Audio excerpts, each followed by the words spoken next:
A very pleasant good morning to all members assembled for this, our fourth public hearing on school violence. This is the fourth public hearing of the Joint Select Committee on Social Services and Public Administration. The very first subject of inquiry of this Joint Select Committee, made up of members of all benches in the Parliament. There are 5 benches. In the House of Representatives, we have the opposition and the government benches. In the Senate, we have 3 benches, the independent, the opposition, and the government. The Joint Select Committee is made up of representatives of all of these 5 benches.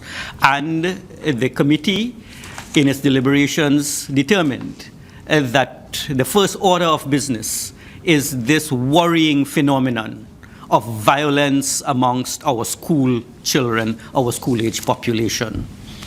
We have had in the previous hearings representatives of other interest groups, the Ministry of Education, the PTA, we have had the school principals. Last week we were able to interview school children themselves. So I want to welcome all of you to this public hearing. I want to welcome all of our viewers on the Parliament channel and on the Parliament radio, is it 105.5?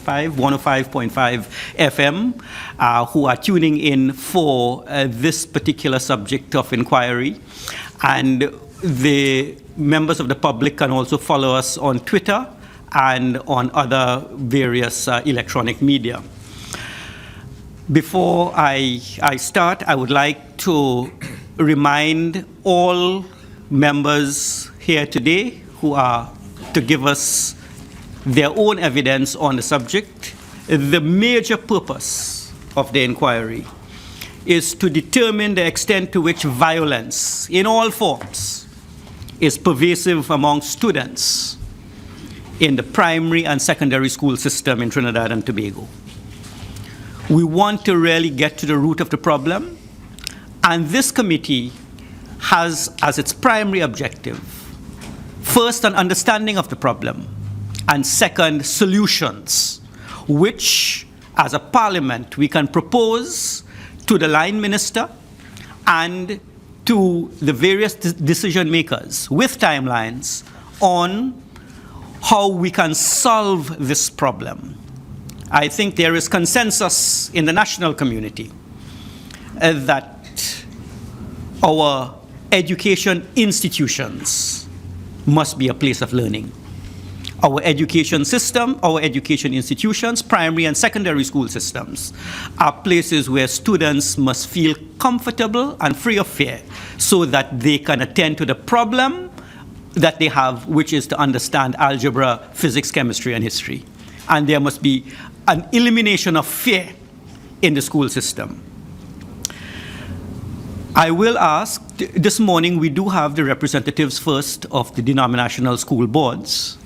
The reason for inviting the representatives of these school boards is that we would like to hear from them what their own experience has been in the school system that they administer with respect to the problem which seems to be pervasive. Is it that they have found mechanisms to deal with this problem? Is it that the way they run their schools has resulted in an absence of this problem? Or is it that they face the problems as anyone else in the government school, other school systems in the country? So I will ask first members of the committee to introduce themselves, and then I will ask members of the denominational school boards to also introduce themselves before I open the floor for questioning. So may I start with my left? Brigadier General Ansel Antoine, retired member. Government Senator Hafiz Ali. Good morning, everyone. I am Nadine Stewart, Government Senator. And I am chairman of this committee, Dineshwar Mahabir, independent senator. Esmond Ford, Deputy Speaker, Member of Parliament for Tunapuna, Vice Chairman of this committee. Good morning, everyone. My name is Christine Nuwalo Hossain, Member of Parliament for Kumuto Manzanilla. Okay. Thank you very much, committee members.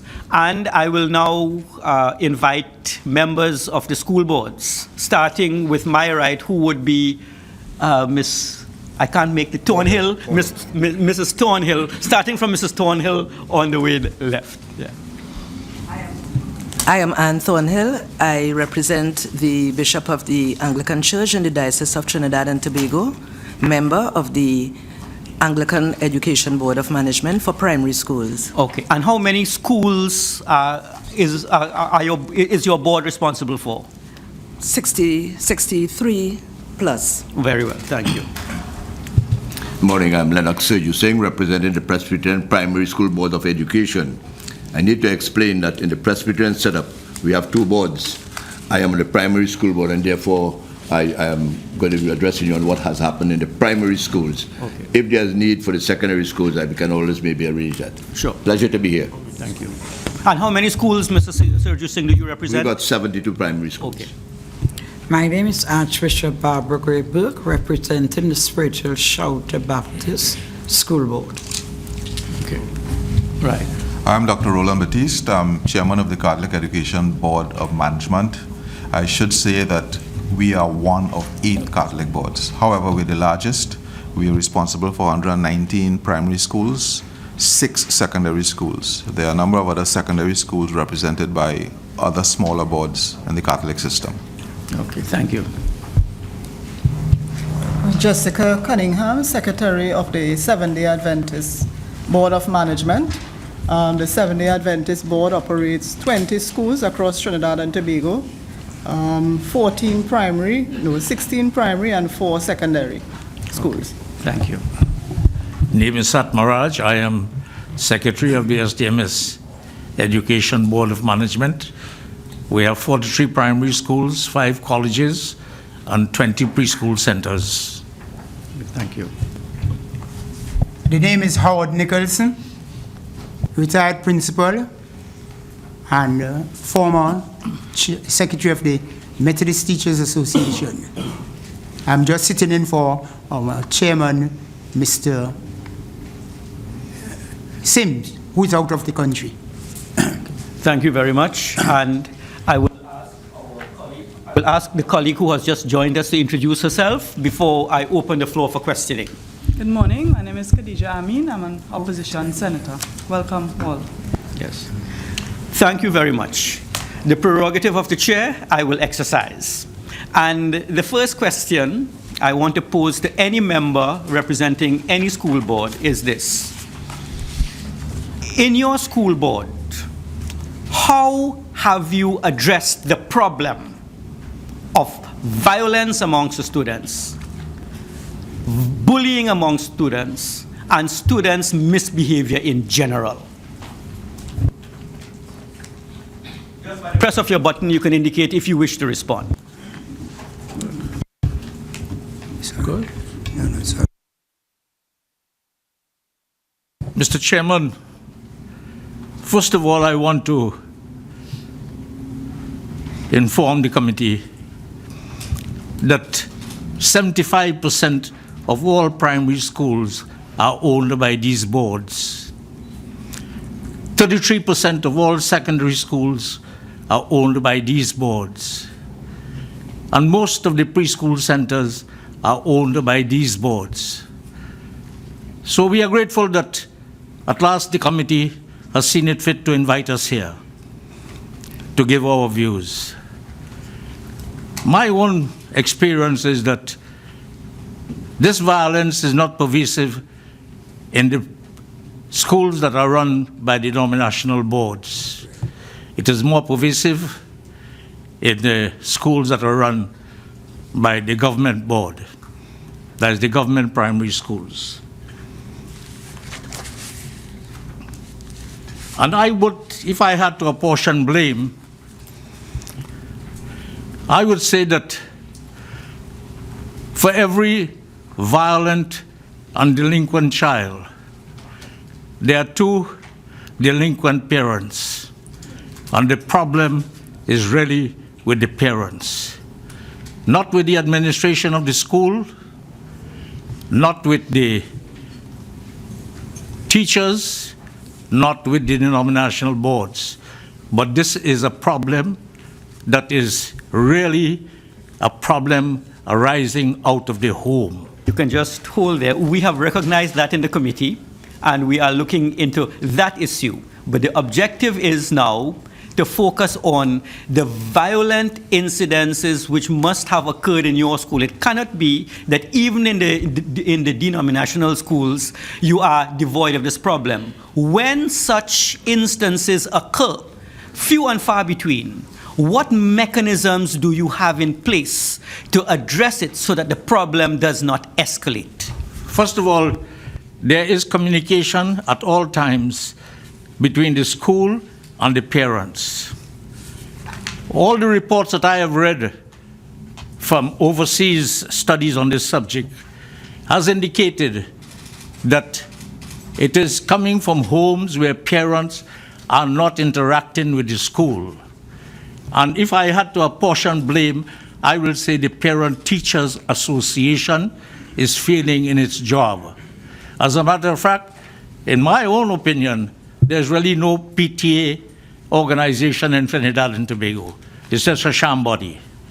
So I believe that this has to deal with the parents' involvement in the administration of the school, in the violence, whatever happens in the school.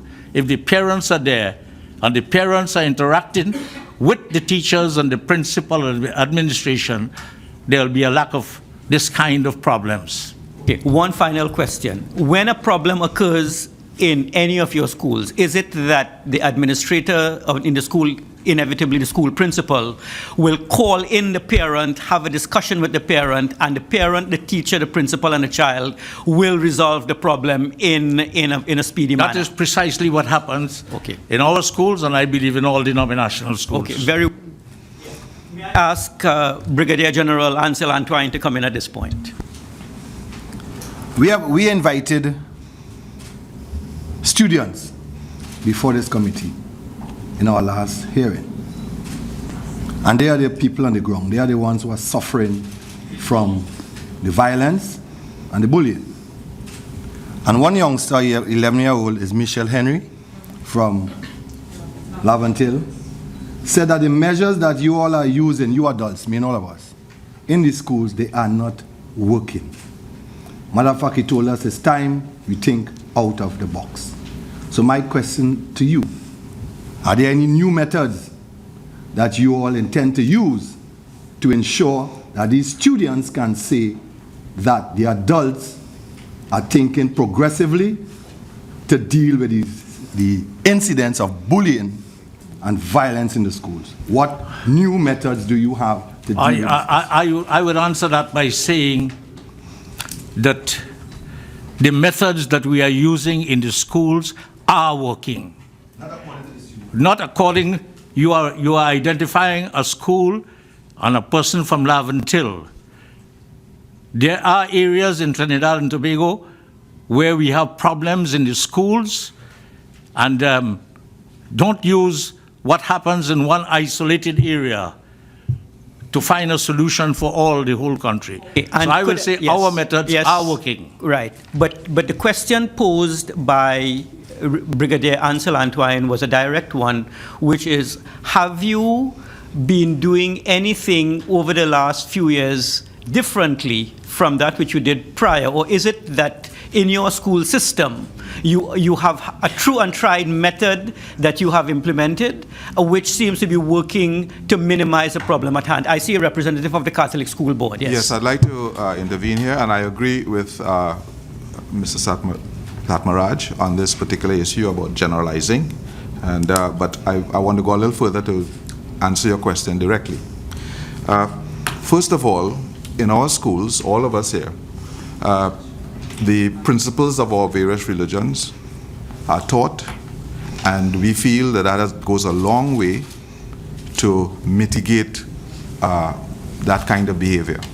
We are not saying that there's no bullying altogether or that there's no violence at all, but there's a limited, from the little survey that we've done, It's very limited.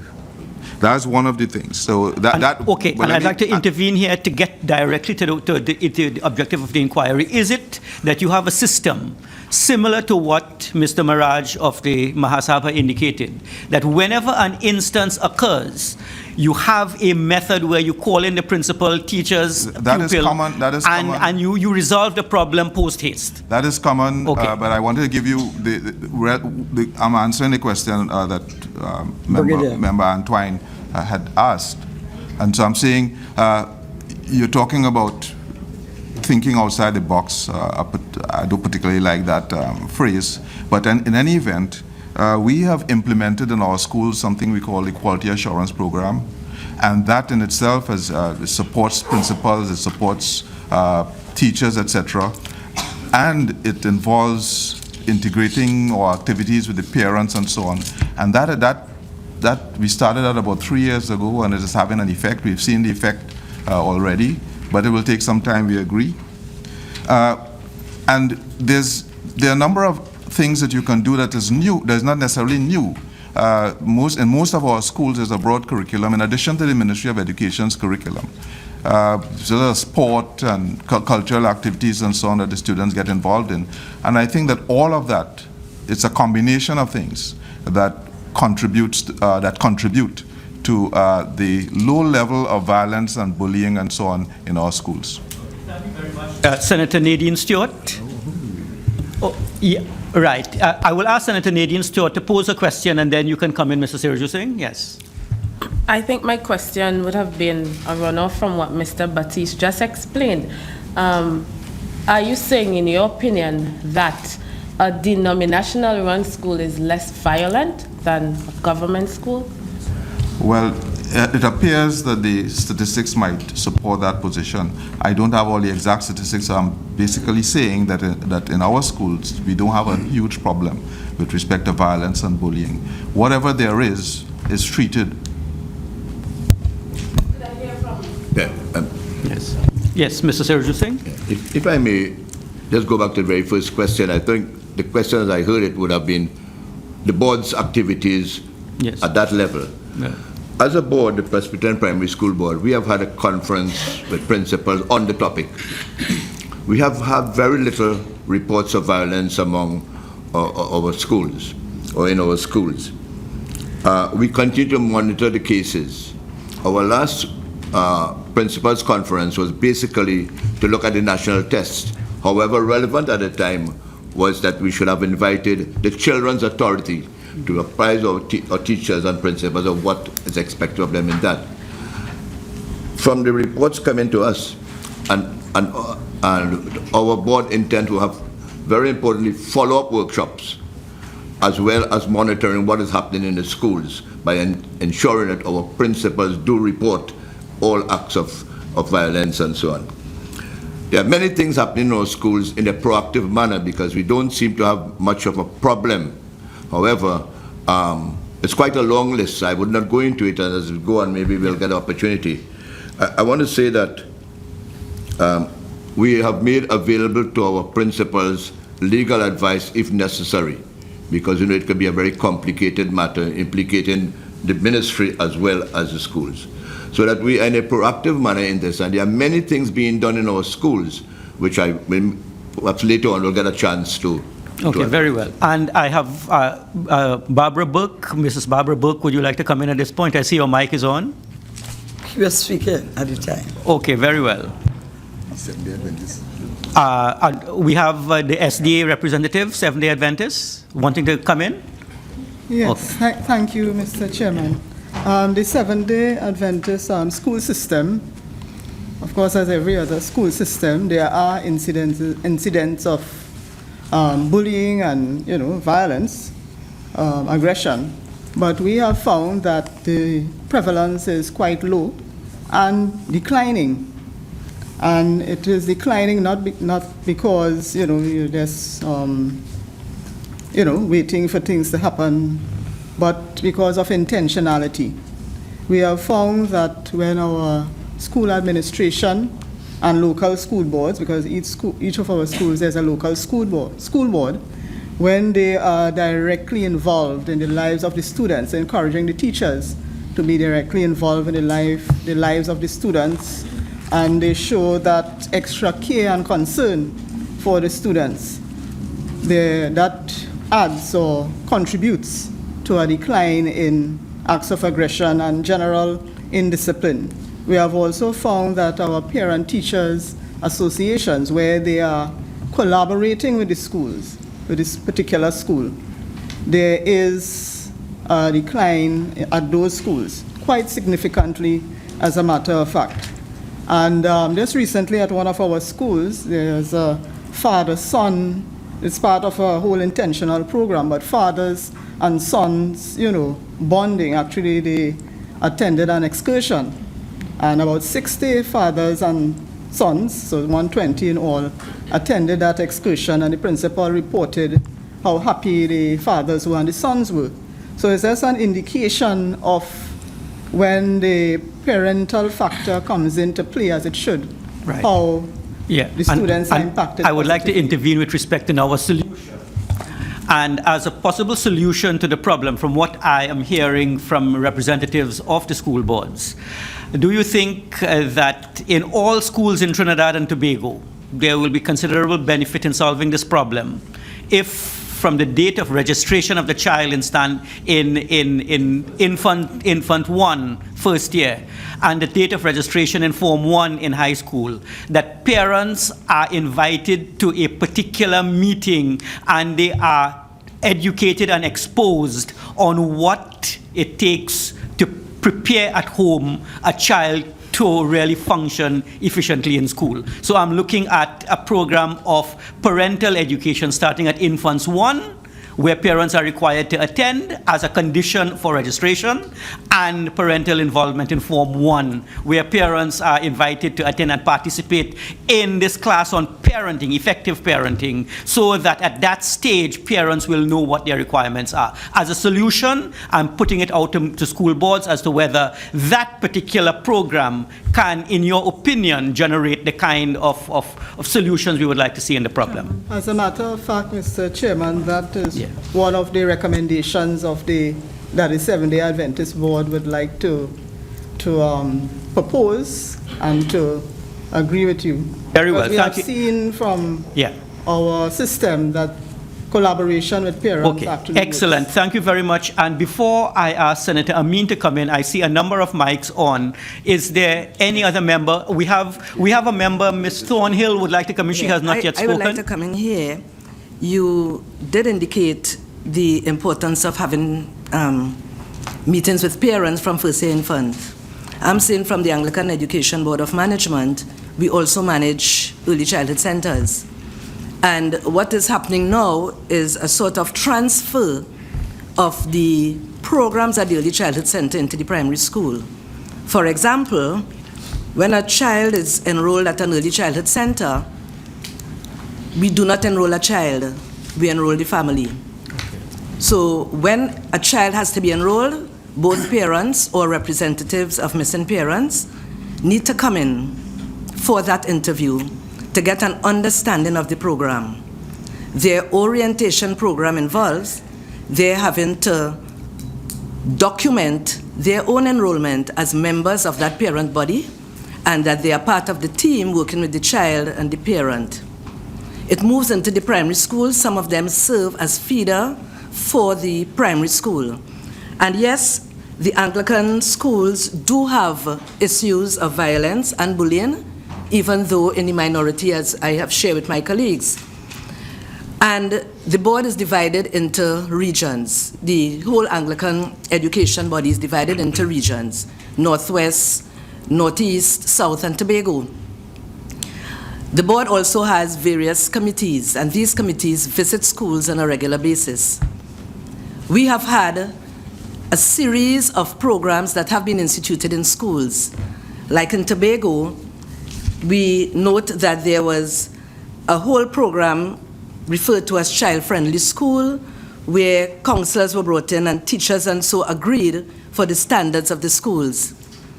In the Northeast, like for example at Holy Savior Anglican Primary School, the activity in relation to bullying and violence took a research-oriented form. I need to intervene, and we could elaborate on some of these points. I would like to recognize Mr. Yaqub Ali, a representative of the ASJA Trinidad and Tobago, who I will ask to come in at some time.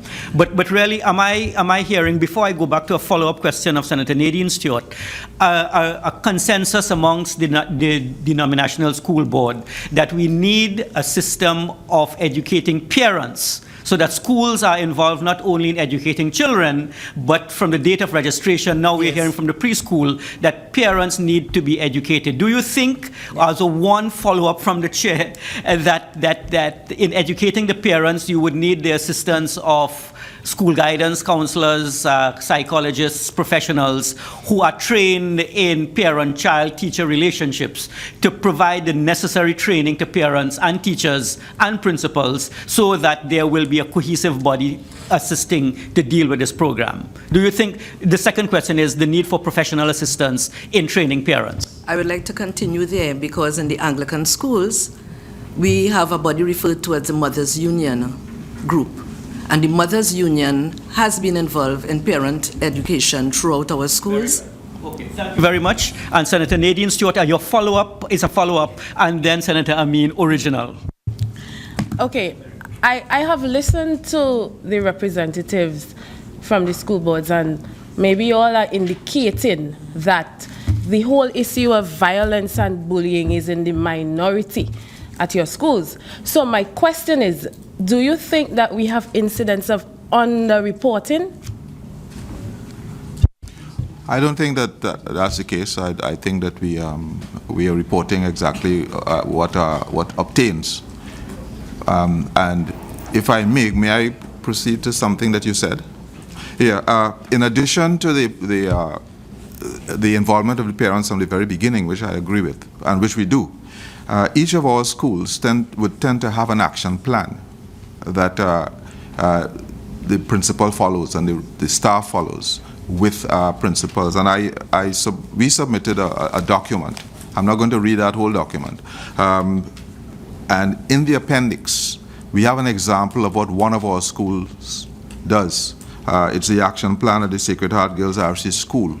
There's a proactive plan and a reactive plan to deal with discipline, to deal with violence, to deal with bullying, and you'll see in that proactive plan a number of issues or a number of programs that parents have to buy into when they bring their children to that school. Most of the schools would have something similar. And I need to follow up on Senator Nadine Stewart's question, which is an instance of underreporting. Do you have a mechanism? Do you have mechanisms where students who feel that they have been bullied are able to report anonymously, or do they report to some individual in the school in whom they have some confidence and comfort? Or is it that you rely solely on the teacher of the student to report the instance of one child bullying another child?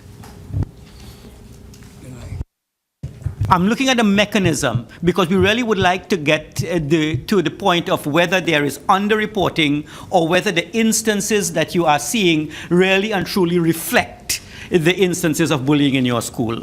Do you think the mechanisms are adequate in the school so that a child who feels he or she has been bullied will be comfortable in making the report?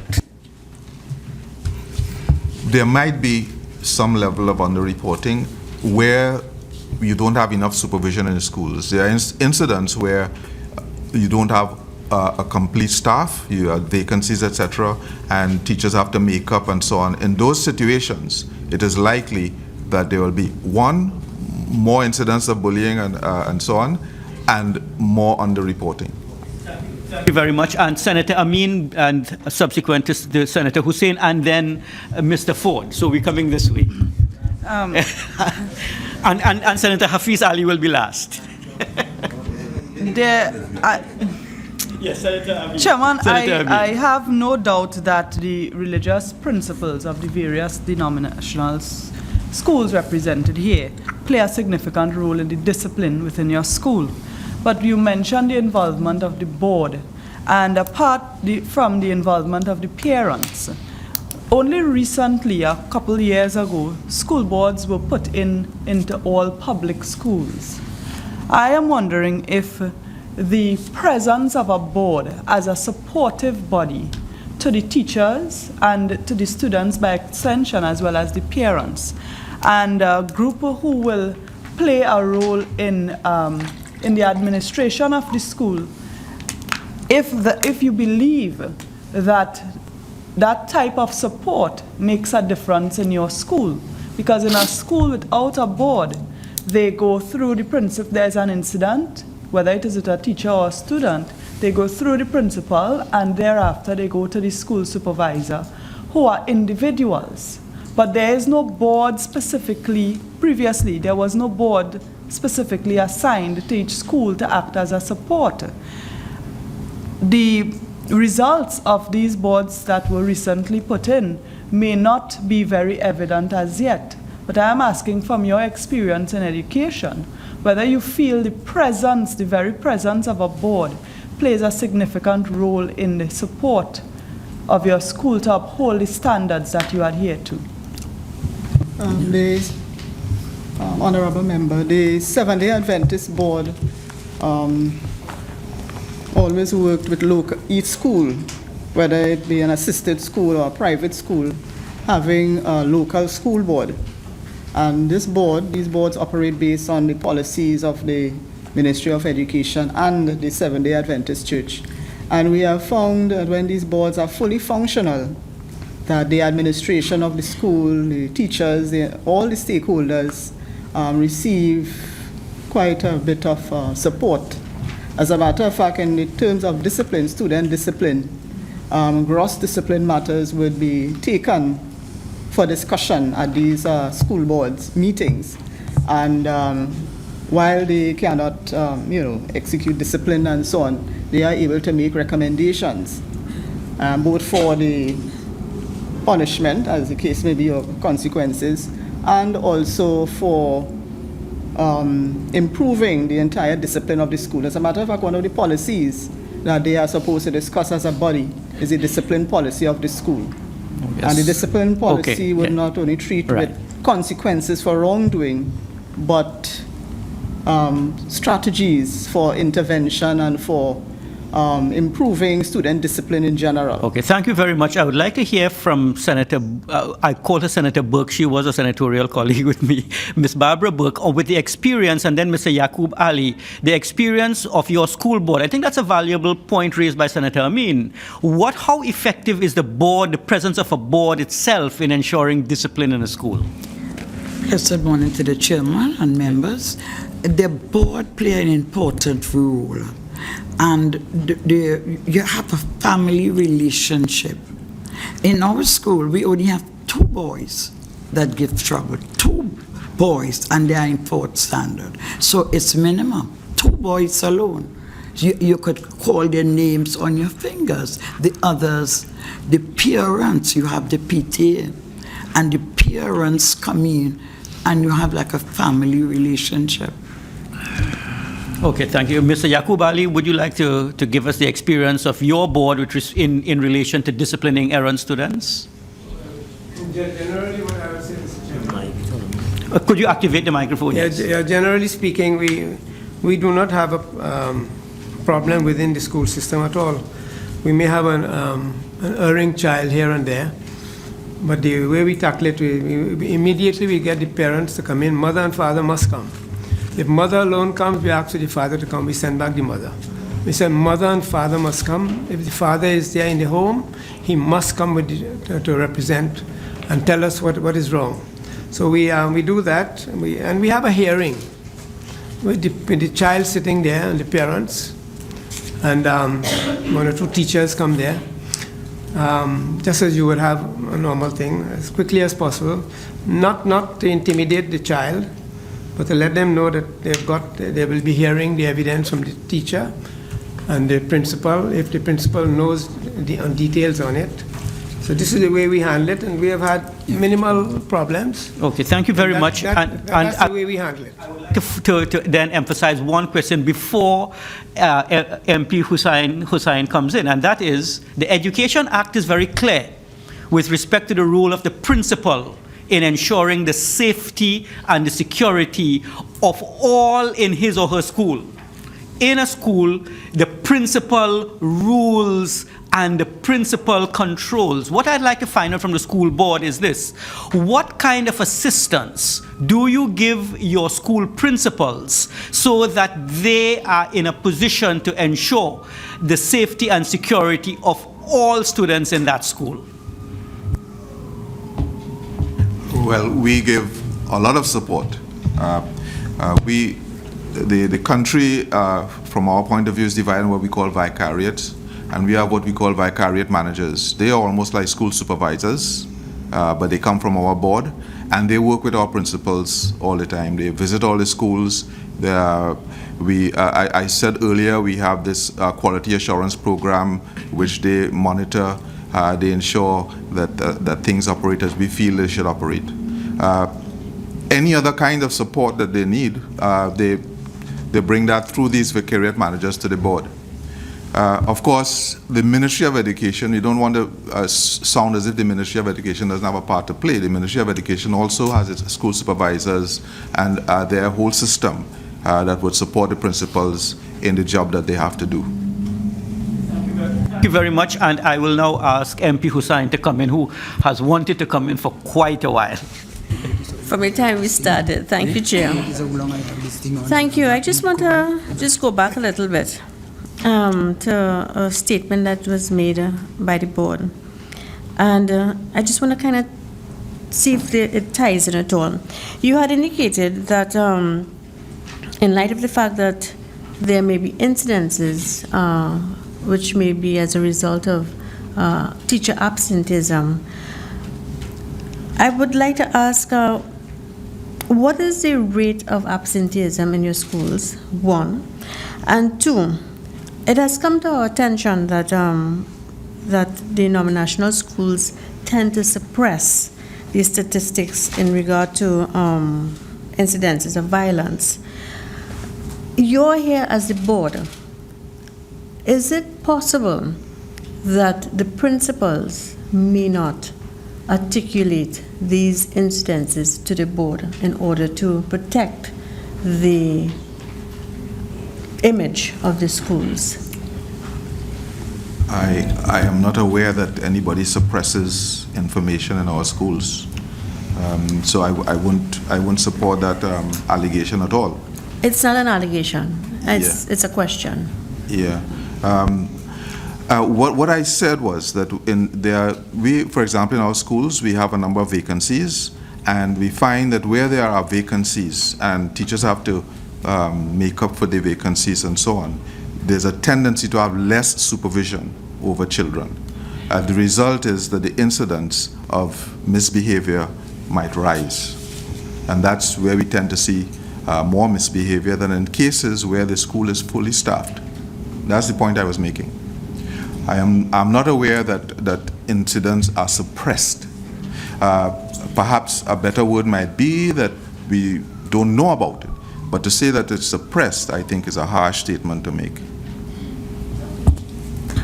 Just to ask, what is the relationship between the schools that operate under you and the ministry? What type of relationship do you enjoy, and what aspects of the relationship that you would hope would be improved or changed?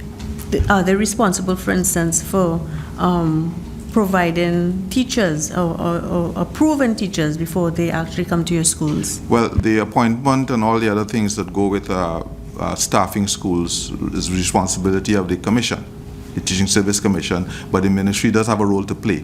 And so there is, yes, a pretty long process that may take time to get things done. But that's the relationship. Our relationship with respect to the appointment of teachers is that we can object as a body to the appointment of a teacher on spiritual and moral grounds. Other than that, the commission does the rest. Thank you very much. I will ask Mr. MP Ford. Again, general question from each denominational institution.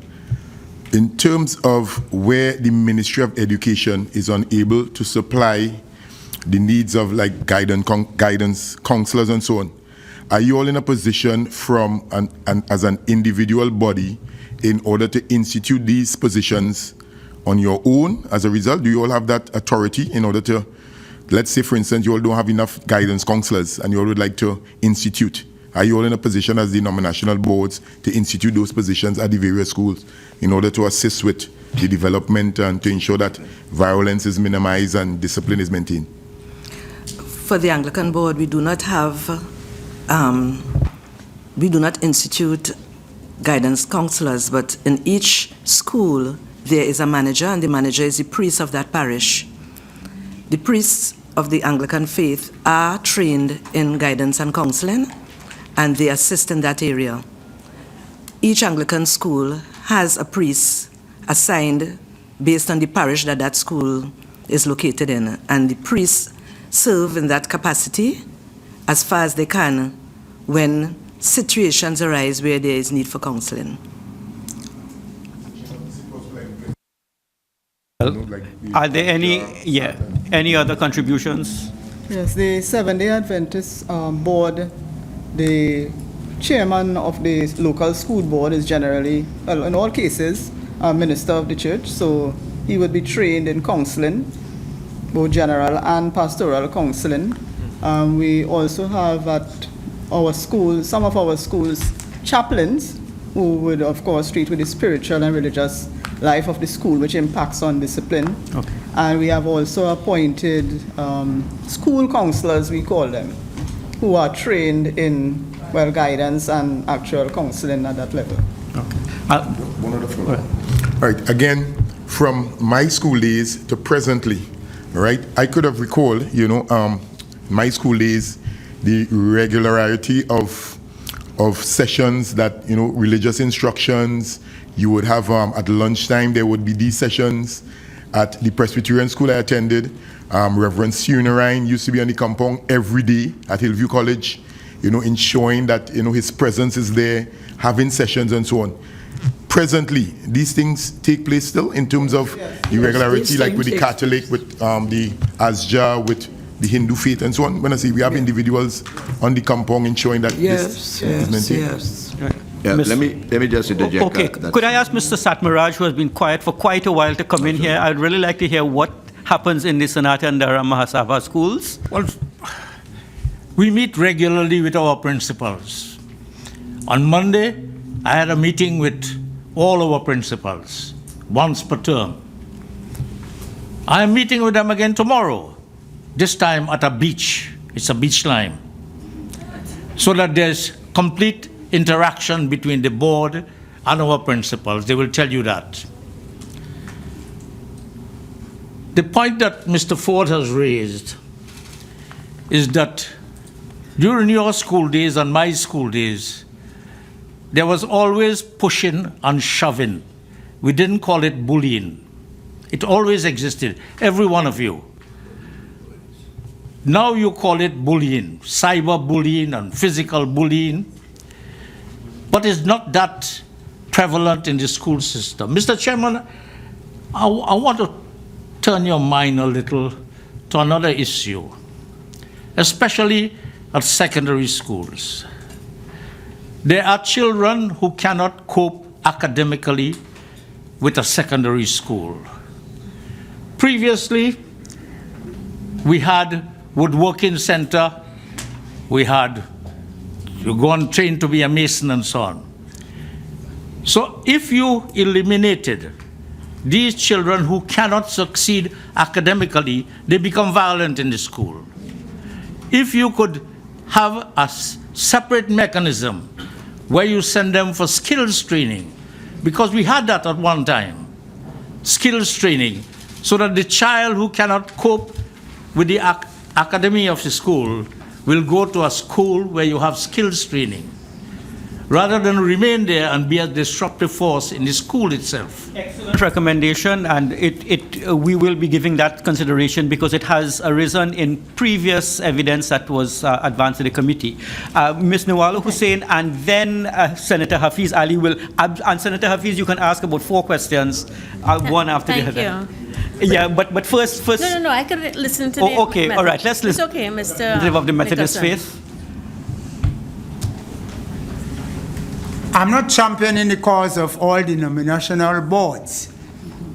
But if you examine, if you were to go back a few years, permit me as 50, the pattern was such that there was the church building and the school building. And there was an intermixing. The children went to a church service once per week. And the principal of the school was a local presbyter in the church. And nearly all the teachers were Methodists, and they carried on what Methodism was stood for. Apart from that, there was a behavioral pattern among the children. I support Mr. Maraj and the other speaker, that there is less violence in our denominational school as compared to others. I'm out the teaching system a few years now, but even Ms. Phyllis Mitchell and lots of other school supervisors will tell you and make it abundantly clear that the denominational schools present a little less problem. I say little as to minimize All it. right, very well. Thank you very much, Ms. Nawala Hussain, and then afterwards, Senator Hafiz will definitely get his turn. Thank you, Mr. Nicholson, for that. I mean, at the end of the day, the committee here will obviously want to glean from the boards that are successful in having less violence in the schools to share with us so that we can make it, put it as a part of our recommendations. But just coming back to Mr. Maraj. I'm sorry, one last point. There is, what input can the board make in the running of the school? Okay, we will.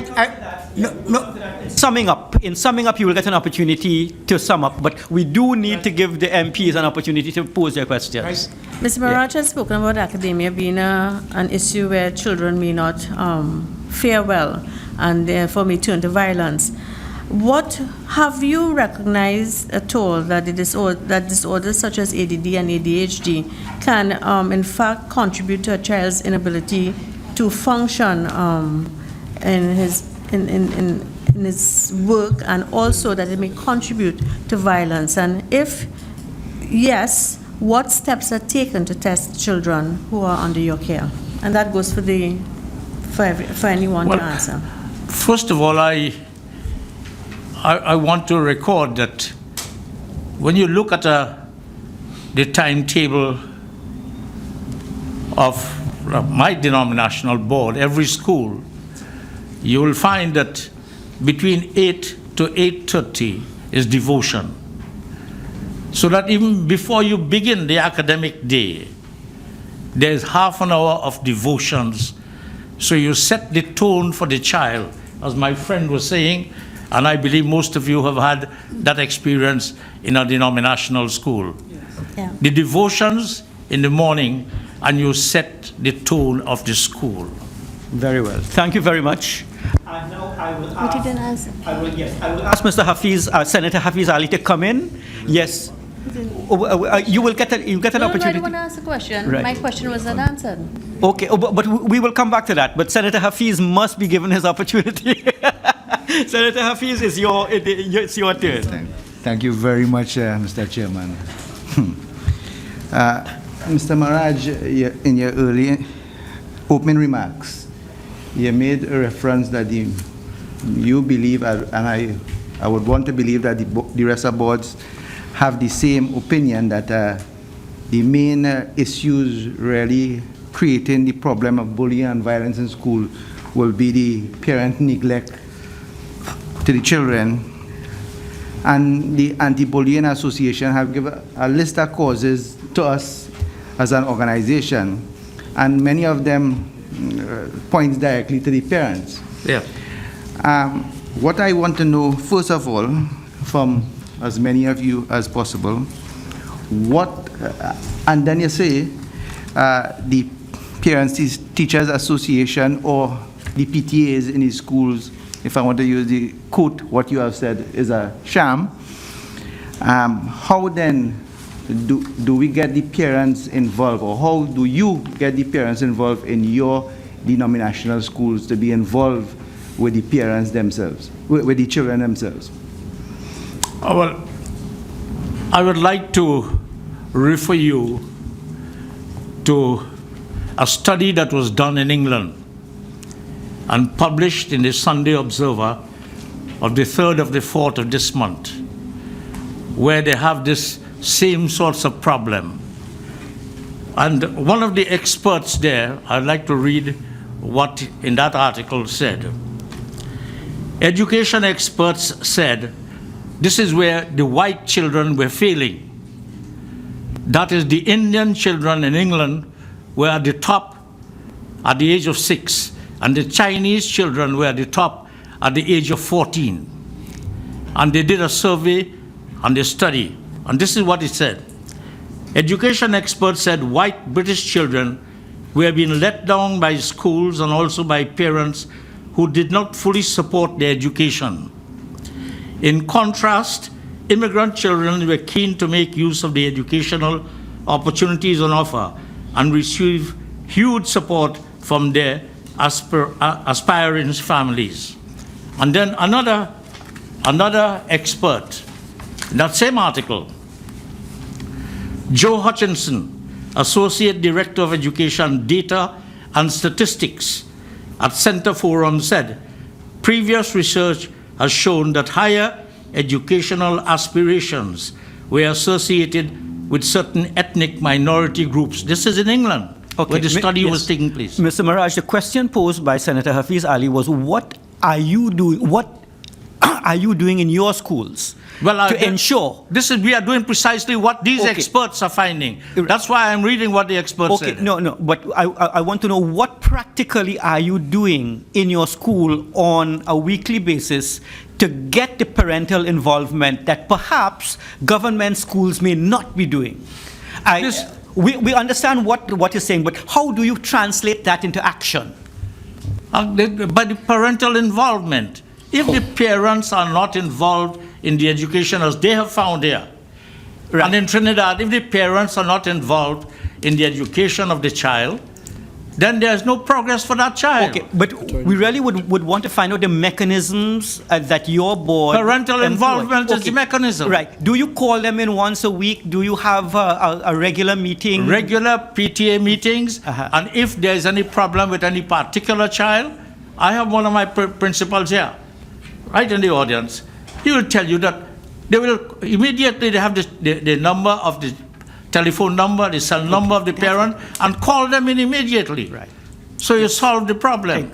Excellent. Thank you very much. So we have some ideas as to what we can do. For example, we can get the email addresses of parents, so teachers can have that. We get the cell phone addresses, so that in the event of any problem, a teacher can simply call the parent immediately or send one of those electronic messages, and you are in communication. Do you think that's a solution? Yeah. Yes. Yeah. But more than that, Mr. Chairman, every one of our principals will tell you that we have instructed them to have a register of resource personnel. Right. The Ministry of Education cannot cope with the school system. So that you have not only the parent's number, but you have the number of an electrician who is a parent. You have the number of a plumber who is a parent. Okay. You have the number of whatever you may have problems in the school.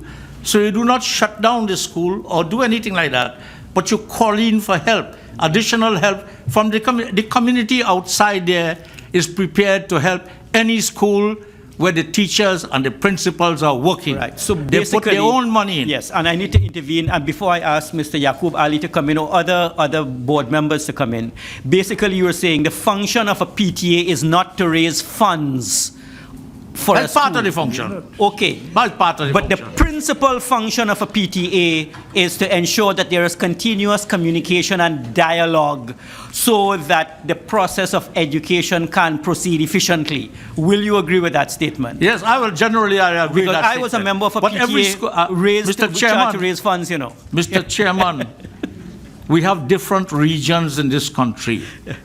Schools are located at different locations. Yes. Violent locations, peaceful locations. By the seaside, you wouldn't take an ordinary principal from Port of Spain to make him principal of Toco Composite. You need somebody there who understands fishing, catching fish. Okay. Things like That's that. understandable. Fit.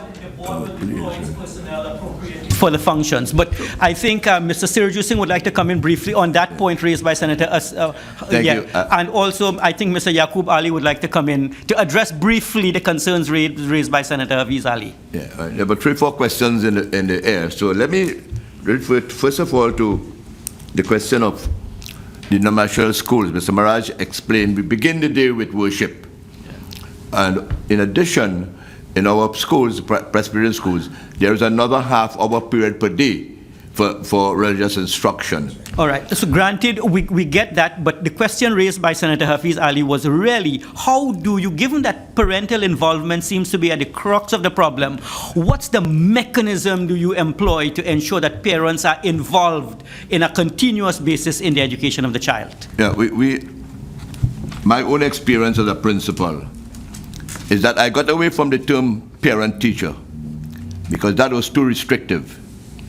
It is important that we recognize the students as being a part of that organization. It's important that we recognize the community as being a part of that organization. And therefore, I had no PTA, I had a PSO, Parent School Organization, and although we were primary school, our student council president was a member of the executive and came to meetings and so on.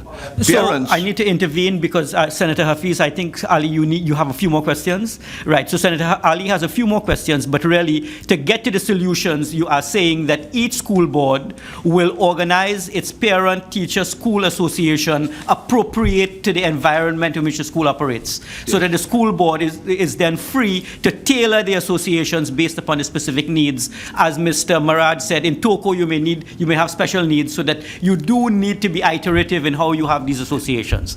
That's a solution. Senator Hafiz Ali, continue. Thank you again, Mr. Chair.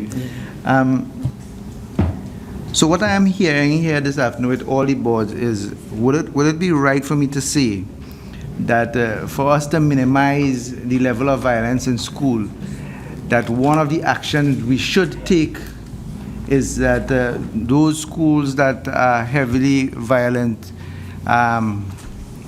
should have some level of religious instructions? The short answer to that would be, they said some level, so yes, because they can take different formats depending on the faith. Because what we have found, and I'm sure my colleagues will agree with me in their experience, is that when there's religious instruction, it develops in the student a certain spiritual and social conscience.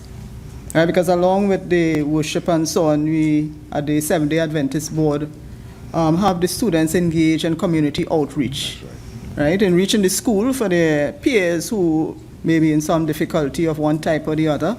And in the wider community. I need to intervene. I just want to raise a teaser question. Do you think that errant students in your school will benefit from having to perform service in the school itself, such as cleaning the classrooms, doing some maintenance of school property, helping to cut the grass, and instead of simply being suspended out there, do you think that a program of school service is something that could assist in reforming students who are straying from the true and correct path?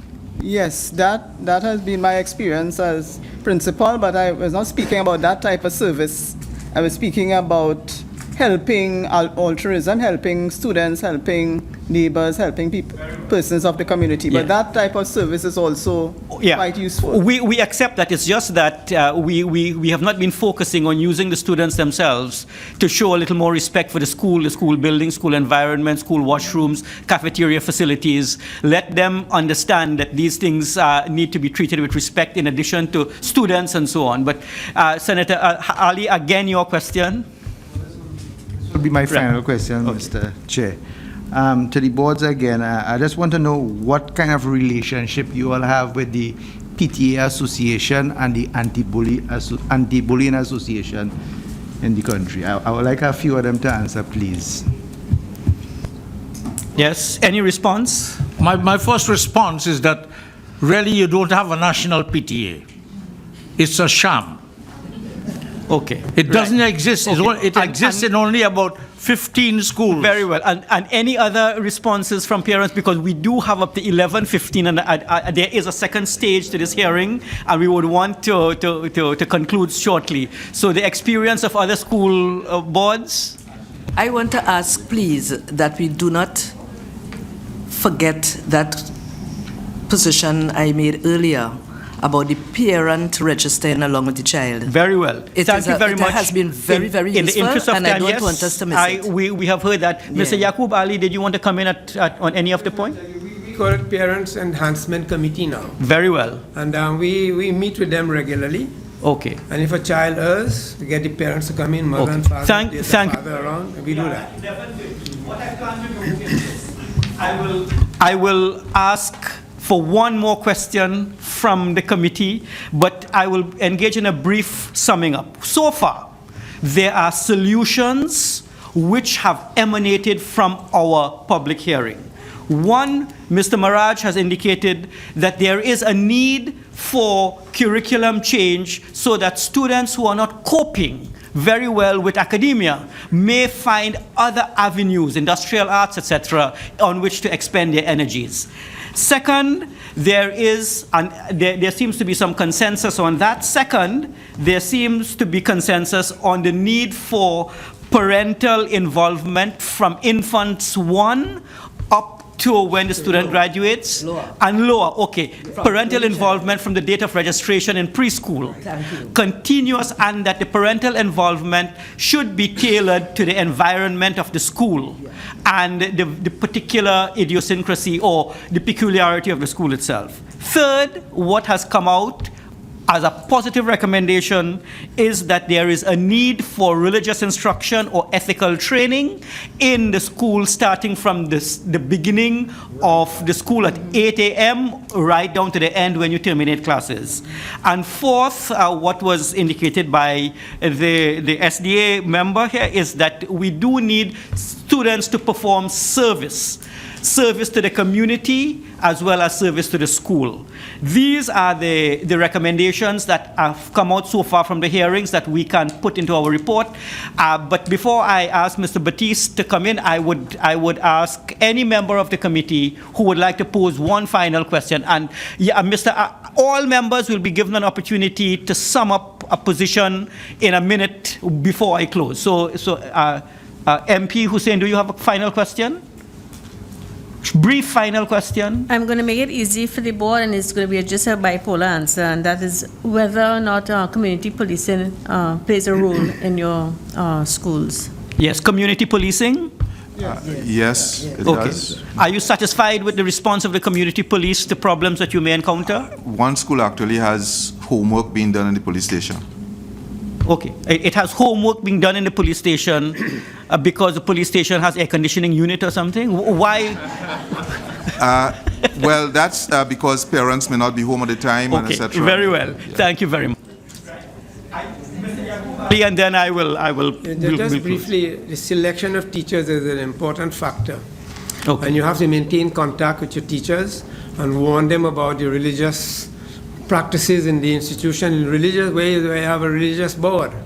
We impress that on them. We call them in and talk to them. Yes. And I think this serves a lot to be able to bring them together and they respect the religious denomination, what we want to achieve and to bring it into the school. Okay, very well. Thank you. And is that your closing comment that you would like to leave the committee? Yes. Mrs. Thornhill, do you have a closing final comment that you would like to make to the committee? My closing comment is that when we talk about education and children, we begin right down from the early childhood level and to understand the very important aspect of religious education within our schools and the link of the church and the school. Thank you very much. Mr. Serju Singh? Thank you. I just want to, on the question of parenting, wherever I go and schools have problems, the first thing we hear parents. I want to point out that our teachers are made to understand that they are quote-unquote in loco parentis, and therefore the teacher has a sort of parental role during the day. In addition, I would like to recommend that the Ministry of Education considers introducing in all our schools the discipline of the Cub Scouts and the Girl Guides. It is believed that these people grow up in life to be well-disciplined people. Yes. Just one more thing, I want to take this opportunity. Do you have a cadet force also in your secondary school? I know you're primary school, but do you know if there's a cadet force also in existence in the secondary school? As well, yes. Very well, okay. I just want to say that within recent times, excuse the pun, we feel that we are being bullied with respect to the Concordat.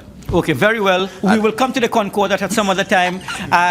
Archbishop Barbara Burke. But I would like to say that we as a board, we insist that we have, when we recommend teachers of our religion, and sometimes you get a lot of hiccups doing that because they want to voice other people on you.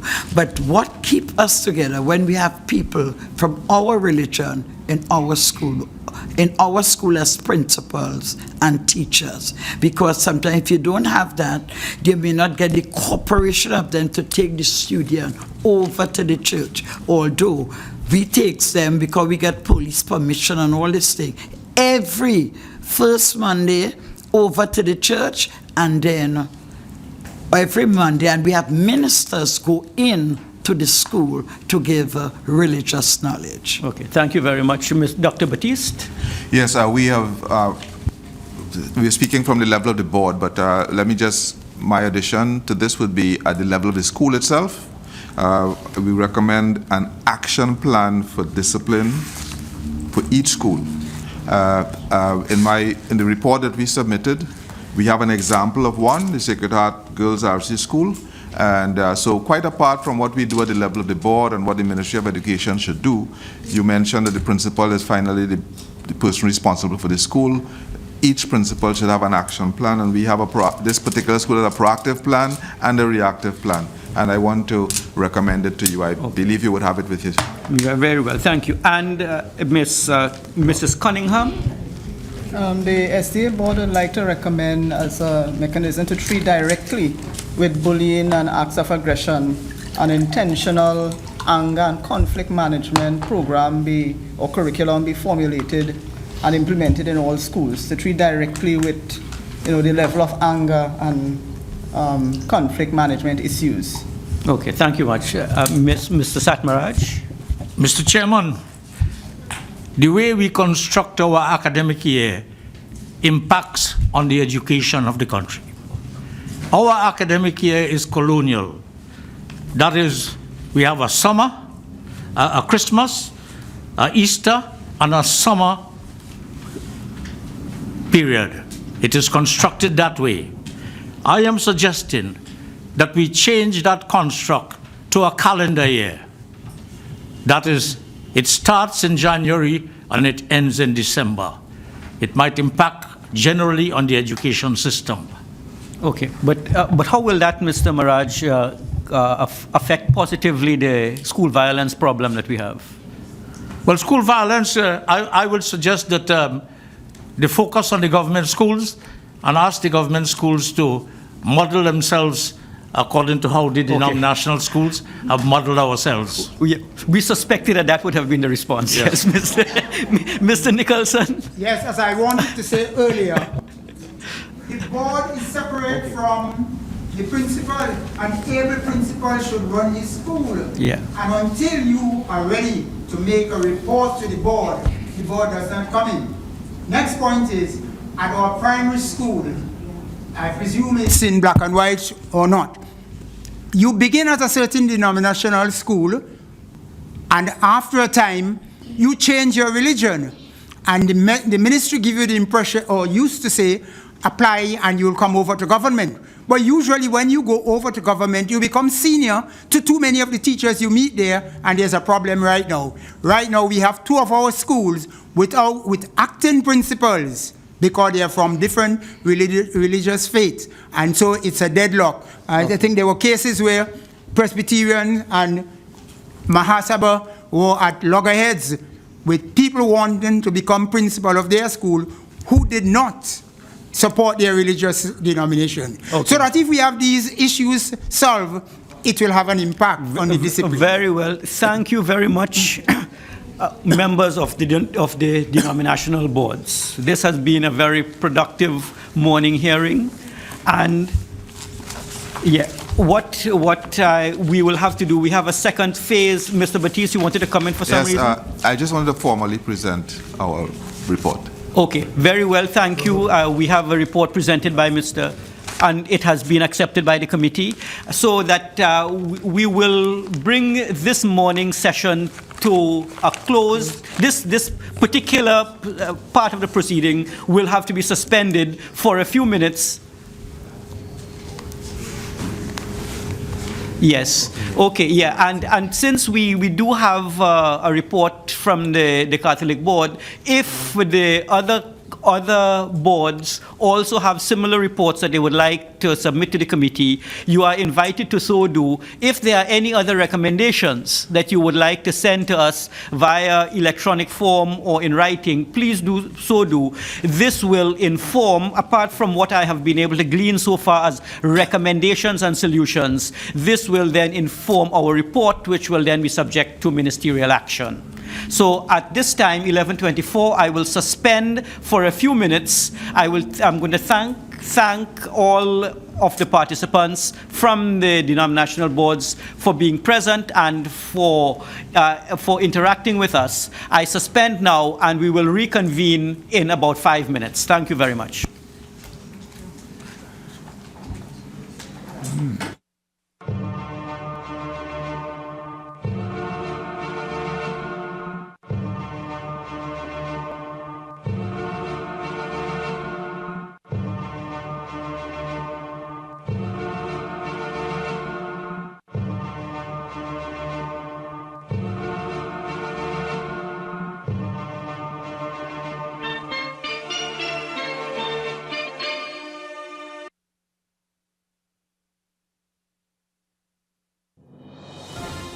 Parliamentary updates. The role of a presiding officer served as the topic of discussion during the continuation of Parliament's school outreach program, which took place on Thursday, February 26, 2015. Senator the Honorable Razia Ahmed, the President of the Senate, presented the lecture to students of Belmont Boys and Belmont Secondary Schools. In addition to the feature presentation, students participated in a question and answer segment and viewed 2 educational videos, one highlighting the facts about Parliament and the other, I Count, detailing this country's election process. Senator Razia Ahmed began the presentation by informing the students that there are 2 houses of Parliament, the Senate and the House of Representatives. Both houses comprise members from different political parties who assemble in the Parliament chamber each week to debate laws. The person charged with overseeing these debates is the presiding officer. As the chairperson of these debates, the presiding officer must be impartial when listening to members make their contribution and prevent any crosstalk that can become disruptive. The Senate President then discussed the table of precedents, which lists the highest public offices in the country. The President of the Republic holds the highest office, followed by the Prime Minister and the Chief Justice. The 4th highest office belongs to the President of the Senate, followed by the Speaker of the House of Representatives, who occupies the 5th highest office in the country. During the president's absence from the country, either presiding officer can serve as the President of the Republic if the Prime Minister or the Chief Justice is unable to act in that capacity. In addition to acting as this country's head of state, the presiding officers are the spokespersons for both houses of Parliament. They lead parliamentary delegations to visits and conferences held in other countries. Similarly, they receive visitors, such as high commissioners and ambassadors, to our Parliament. Presiding officers also govern the proceedings in the chamber. This important function authorizes the Speaker or the Senate President to rule in a fair and just manner. Before elected to the post of presiding officer, that person is usually affiliated with a political party. But once elected, the presiding officer must shift his focus to managing the affairs in the chamber. One tool that can assist with this is the standing orders, which govern the behavior and conduct of all members in both houses of Parliament. Each house has its own set of rules. Conventions can also be used to assist the presiding officers with their rulings. These are customs that are followed through many years of practice. Presiding officers also act as administrators who, along with the Marshal of the Parliament and the Parliament Security Unit, ensure the safety of all members and staff while in the Parliament. The presiding officer's administrative duties also include acting as a liaison between Parliament and the Cabinet. Additionally, the presiding officers head several committees of the Parliament, such as the Committee of Privileges and the Standing Orders Committee. At the end of the presentation, the President of the Senate, along with the panelists at the head table, fielded questions from the students. For this lecture, the Senate President was joined by Dr. Brinsley Samaru, Professor Emeritus at the University of the West Indies, and Mr. Indar Sunarayan, Procedural Clerk Assistant at the Office of the Parliament. Students asked questions such as the requirements to become a Member of Parliament and the number of times sittings are held during the week. Launched in March 2013, Parliament Schools Outreach Program is both an informative and interactive session which allows students to learn more about the operations of this country's legislature. Parliamentary updates.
Good morning once again. Good morning to our audience for rejoining us both on television and on radio. Welcome to the second portion of our public hearing of the Joint Select Committee on Social Services on School Violence and Bullying. Those who have been listening would have heard the objectives of the inquiry, so no need to repeat the objectives, except suffice to emphasize that we are focusing on the prevalence of violence and bullying among school-age children, and we are conducting the public hearing so that we can craft solutions which hopefully will eliminate this problem in the not too distant future. We consider this particular problem to be one of the most pressing social problems now. It is current, it is highlighted in social media as well as regular media. And this morning, as part of the second segment, we have with us guidance officers and counselors in the school system, social workers, psychologists, and academics from the field of education. We also have a representative from the cybercrime unit of Trinidad and Tobago, since bullying has now taken on the slant of cyberbullying, bullying through the social media. I, at this point, would ask all members addressing us today to introduce themselves briefly, and then we will open the floor to questioning. So may I start with my right, who is Ms. Kwamina? Yes, thank you. Good morning to the chairman and all the members. My name is Ms. Tennille Kwamina. I'm the guidance counselor at Londonville Government Primary School, Enterprise Government Primary School, and Palmis Government Primary School. Okay, thank you. Yes. Good evening, Mr. Chairman and members of the committee. My name is Andy Matamora. I'm the guidance counselor of the St. Paul's Anglican Primary School. Okay. Good morning, Mr. Chairman. I am Dr. Marika Gooding, chartered psychologist, specialism in education and child psychology. I must say, past teacher with over 30 years experience in the public system and guidance officer for over 9 years. Okay, thank you. Good morning, everyone. I am Margaret Naked Chatur. I am a member of TAP, the Trinidad and Tobago Association of Psychologists. I'm also a psychologist and senior lecturer in teacher education. Thank you. Yes.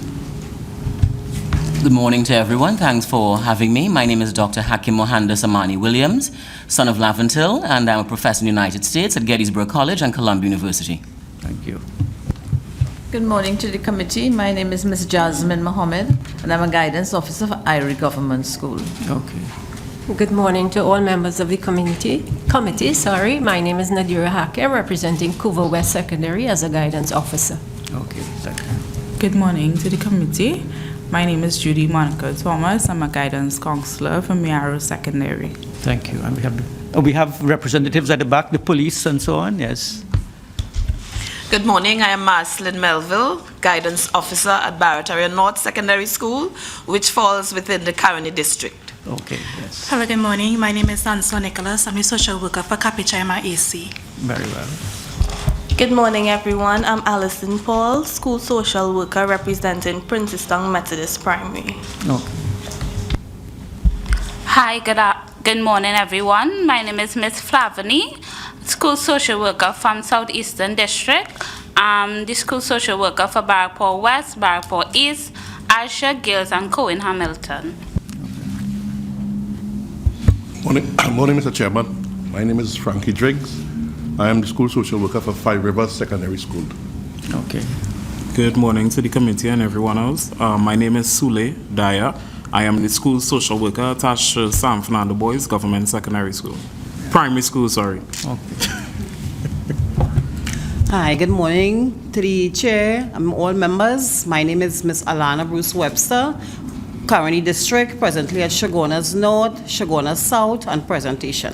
Okay.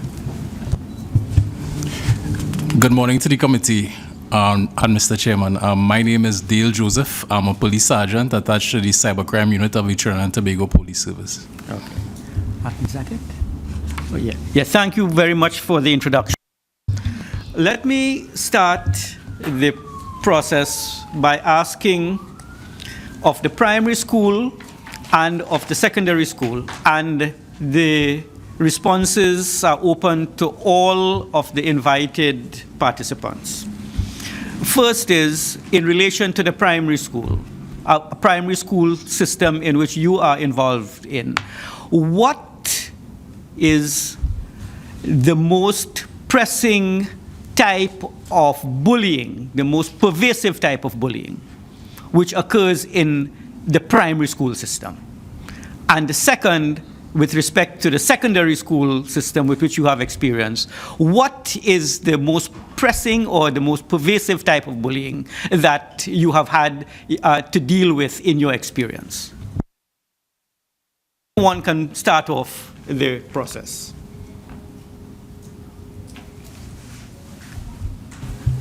From the primary school's perspective, I would say physical and verbal would be the two most prevalent forms of bullying. Physical and verbal. What about a social worker or guidance counselor in a secondary school? What, in your experience, has been the most prevalent form? Ms. Hakim, yes. Okay, sorry, guidance officer, secondary. Yes. I will say physical, especially in terms of taxing, extortion of money. Okay, we have heard about taxing before, from the students. Could you give us some examples? Is it because in taxation there's direct taxation, there are customs duties, there are various types of taxing. So I need to be apprised of what kind of taxation occurs in the secondary school system. It operates at a similar manner, I guess, because in most of the secondary schools that you would attend and you'll see what's happening out there in terms of taxing, there is a little committee. Mm-hmm. You'll have the head of that committee, and they will be telling the other students, this is what we want for the day. And because they are afraid of the head of the committee, is that committee a euphemism, a big word for a gang? Is that another name for a gang? I wouldn't say so. I wouldn't classify it as a gang. What is the distinction between a committee? A committee, you see, gives respectability to a process which is highly, highly unacceptable. They call themselves a committee, but I think they really are organized criminals, aren't they? In some instances, however, in most instances, I would not agree with that. Okay. Why? Unfortunately, at my school, I would say negative behaviors are looked upon positively. And you view a gang as something negative. Yes. What I'm trying to get at is this. There are activities which should not be occurring in a school environment at all. Definitely. When students interact, it should be on the sports field, it should be in the classroom, it should be in a chess club, it should be in scouts. But here we have what you call a committee engaging in the rates of taxation on students for a number of activities, and you are saying that you have seen this, and clearly the students who are being taxed are not happy because there is no representation, and those who are levying the tax seem to be quite happy with it because they are benefiting. Something is seriously amiss there. What goes on in the minds of those who are being taxed? They are the ones taken advantage of. Do they like this? They don't like it? What kind of complaints? How could we put an end to it? Unfortunately, nobody would like it. They don't like it. They don't appreciate it. It results in some becoming bullies themselves, because that way they can fit into that particular group of students. And in any school, you'll see it's just a core group, it's a minor group who will be engaging in activities like that. We have target groups, focus groups, that we would work with and liaise with community police, safety officers. It's a collaborative effort we have at school. Okay. Senator Hafiz Ali would like to come in at this point. Just a follow-up question. When you do find out about these ministers of, how we call it? Finance? Finance, yes, because they're taxing, yeah? How do the school handle those guys?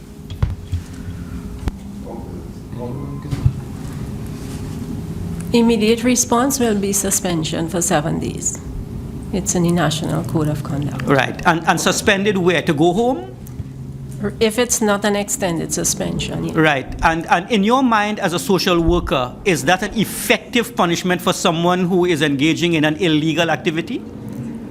Sometimes, sometimes not, because some students look forward to suspensions. Yes, okay. That has come before us in another hearing. And do you think that we need, in order to solve this problem, and I open the floor to all participants, that we need to find a mechanism which, upon suspension, will assist in rehabilitating the errant student more than simply sending him home for a holiday? Any other responses? Yeah. Yes. And I do believe that Student Support Services has, or as a part of the Ministry of Education, we now have what was formerly the out-of-school suspension program, and we have now brought on or changed or moved to the learning enhancement centers. And so the purpose of the learning enhancement centers is to provide the rehabilitation that is necessary for these students who are on suspension, particularly those that would be on extended suspension. And most times the students that would fall on that would be on extended suspension include those who would be the students who are bullies would fall into that category. At the Learning Enhancement Centers, we provide a comprehensive work we do with them. So we do what we are known for, which is the group guidance sessions, and the group guidance sessions would focus on issues of conflict management, on issues of anger management, on decision making, on problem solving. So the Learning Enhancement Centers are run both by the guidance officers as well as with the social workers. When we have the Learning Enhancement Centers, we also include in it individual work with the children as well as with their parents.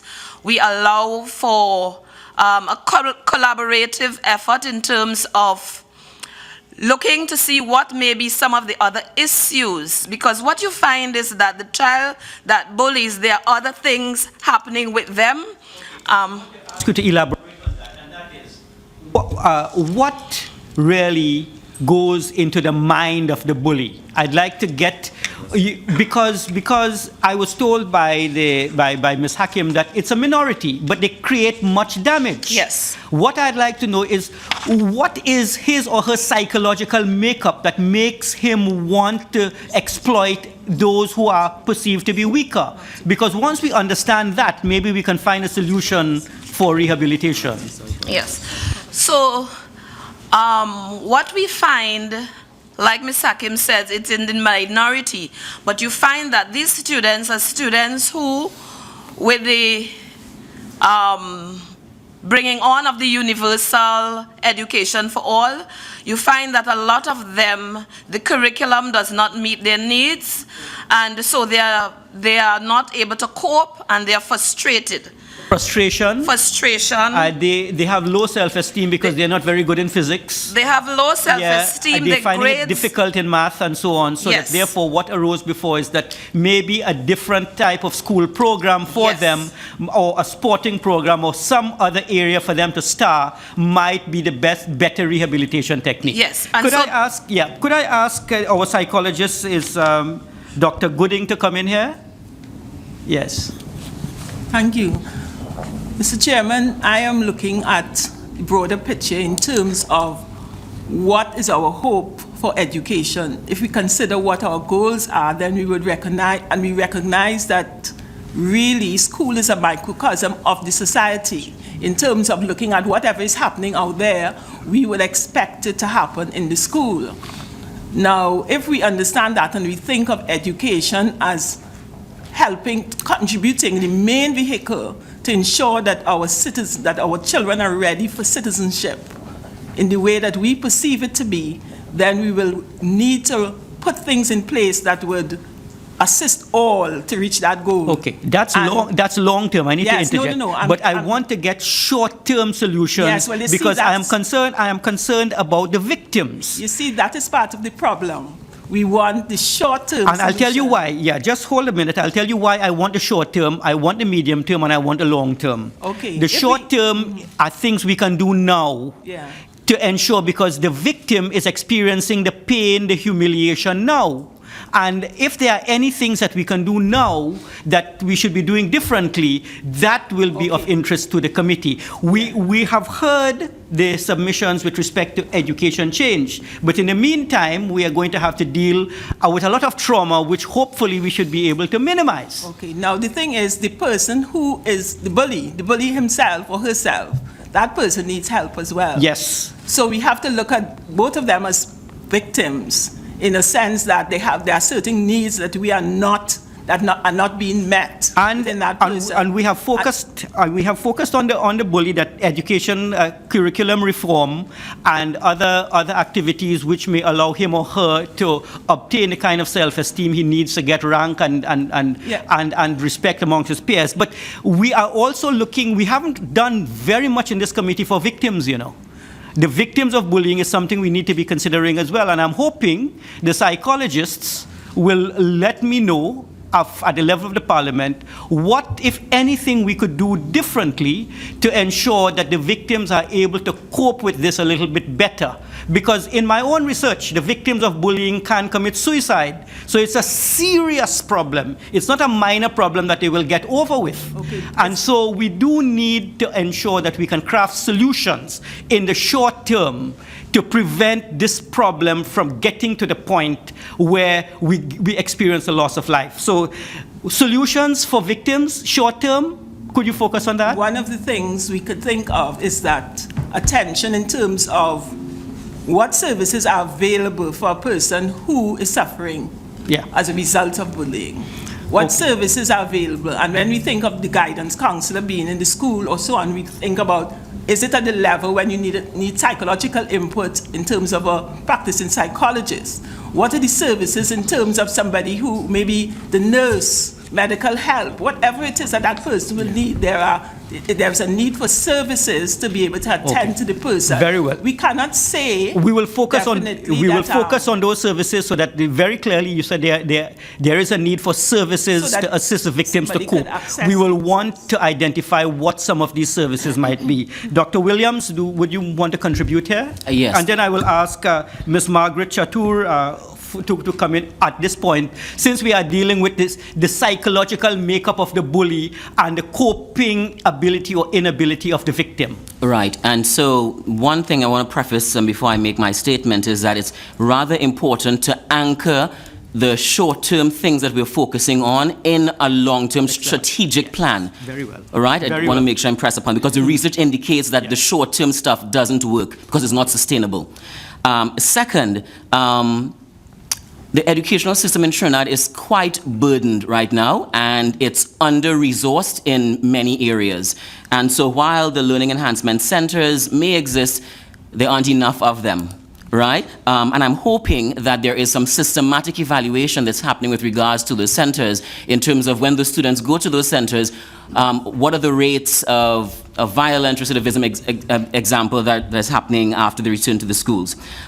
Second, because the school system is under-resourced, I think that we can actually train students in peer mediation, conflict resolution, and restorative justice and restorative circles, which I am actually running in some schools. So you are recommending as something for the committee to consider the fact that students themselves can be trained in conflict management, peer resolution, and that we can have a structure in the school where students can be trained to deal with other students who are bullies, as well as those to assist in the counseling of those who have been bullied. Absolutely. Okay. And such a program does not now exist in the school system? It exists in some places. For example, I am running a pilot program at one school where I'm training some students in this model with the hope that the school will use the students in the future. Very well. Ms. Chatur, do you have a... Yes. You speak of the victim of bullying as if the victim always has some sort of academic issue or so, but the victim of bullying is always someone perceived as being different by the bully.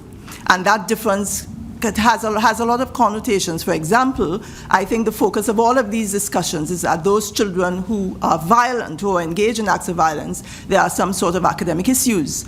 Unfortunately, there are many other issues that the committee, I think, have not addressed. For example, emotional and behavioral disorders. A key issue that was identified by the Anti-Bullying Association as regards bullying in schools was that many of these students suffer or have gone through parental bereavement or loss of some kind, and our teachers in our schools are ill-equipped to deal with emotional and behavioral issues. Point of clarification. Once a report is made and a guidance counselor interviews both the victim and the bully, is there any statistical evidence, having interviewed the bully and the victim, to find out what the profile of the bully might be with respect to academic achievement, which we will advise is a big issue, but you are saying that there are other issues such as parental loss, there may be a separated family, other issues. Do we have statistical data to indicate what might trigger someone to engage in this antisocial behavior? Unfortunately, I think that many of these issues are not properly diagnosed. For example, we talk about students going into counseling, and we feel it's a one-off effort. You go in and you speak to someone and you're okay, but a proper diagnostic assessment has to be done, which involves parents, involves students, involves files from teachers. For example, what is the history of that student? What are some of the areas that are affecting that? And I think our school system at present lacks qualified people to do these diagnostic assessments. Okay, and are you saying that the guidance counselors and those who are charged with the responsibility now to counsel students are not equipped to assess and evaluate the bully, so that we can create a profile which we can then use to treat this bully aimed at reforming him? Because I was under the impression that the guidance counselors do just that.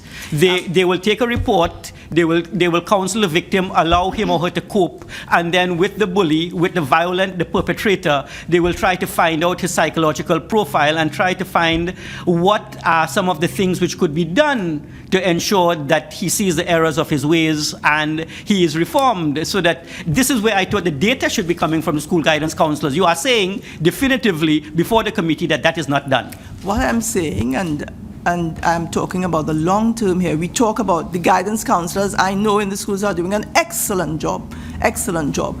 What I find is missing is that there is no follow through. It is not consistent. It is not. Could I get a response from a guidance counselor now? I know the chair is controlling, but I'm waiting because I'm not seeing any complaints from committee members thus far. So could I get a statement, a position from a guidance counselor before I go to Ms. Nimala Hussain, with respect to what you think should be done that is not being done to ensure that we can properly evaluate the bully, to reform him. We want to reform. See, this is what we want. We want the student who has been victimized to be counseled so that he can cope and live his school life free of fear, and we want the bully to change his ways. With respect to the school guidance unit, school guidance counselors, could you indicate to the committee, yes, could you indicate to the committee what can be done now that is not being done to ensure that we achieve this objective? Anyone? In addition to what we currently do, one of the things that in our assessments, we will normally, the social workers will do some of the counseling. We have types of assessments that could be used to determine maybe the level of intervention that may be necessary that we would not be able to handle. And so we look at a multi-sectorial approach, and there's where we would refer the bullies in particular. We find that a lot of them have other conduct disorders happening, to Child Guidance Clinic. But I want to put in a plug for Child Guidance Clinic, who are one of our the institutions which we refer to, but they are understaffed. Okay, and just solutions now, and solutions that we can implement immediately. Do you think that when a bully has been suspended for the 5 or 7 day period that the principal is authorized to suspend the bully for, that this particular bully should be suspended not only to home but on the caveat and proviso that he attends one of those sessions that will assist over the next few days to contribute to his rehabilitation? Yes. Okay, very well. Yeah, and I'd like Senator Nadine Stewart to come in, and then Senator MP Nawala Hussain. Good morning again, everyone. My question specifically has to do with treatment plans. I guess this is where the psychologists would come in. What are some of the mechanisms or interventions that you have in a treatment plan when treating with, let's say, the perpetrator of bullying or school violence? Just off the bat, I'd like to say it has to be a triangular approach. It has to be parents, school, and student. And if you don't have that, I don't think that we would be properly informed as regards what else, because many people think you just liaise with the student, but the home, the life situations have so many dynamic variables there that would help and inform us in our treatment plans.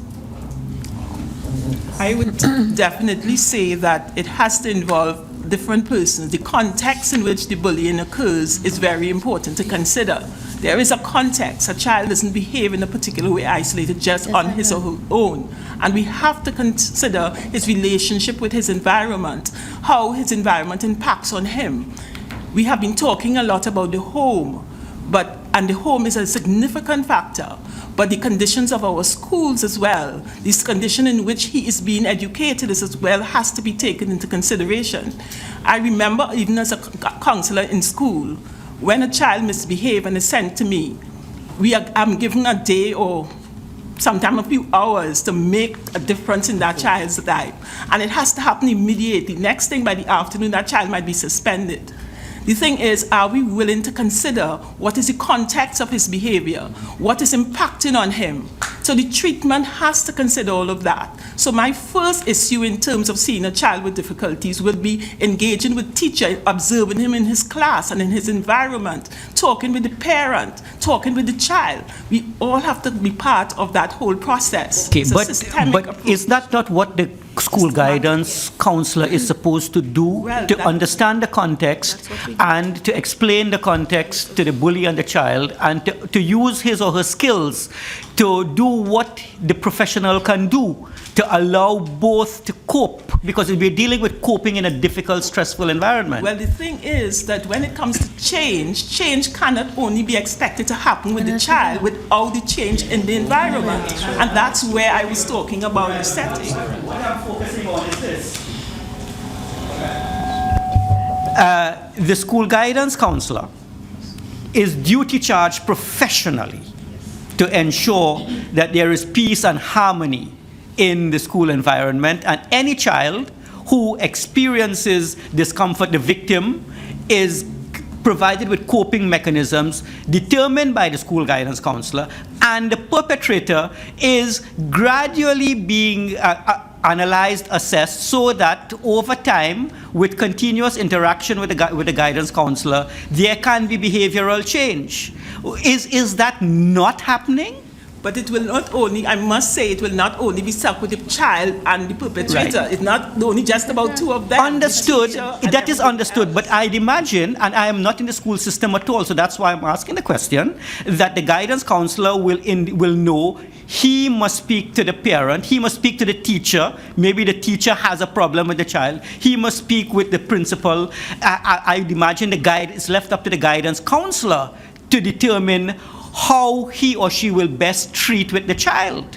Is that so, or is that not so?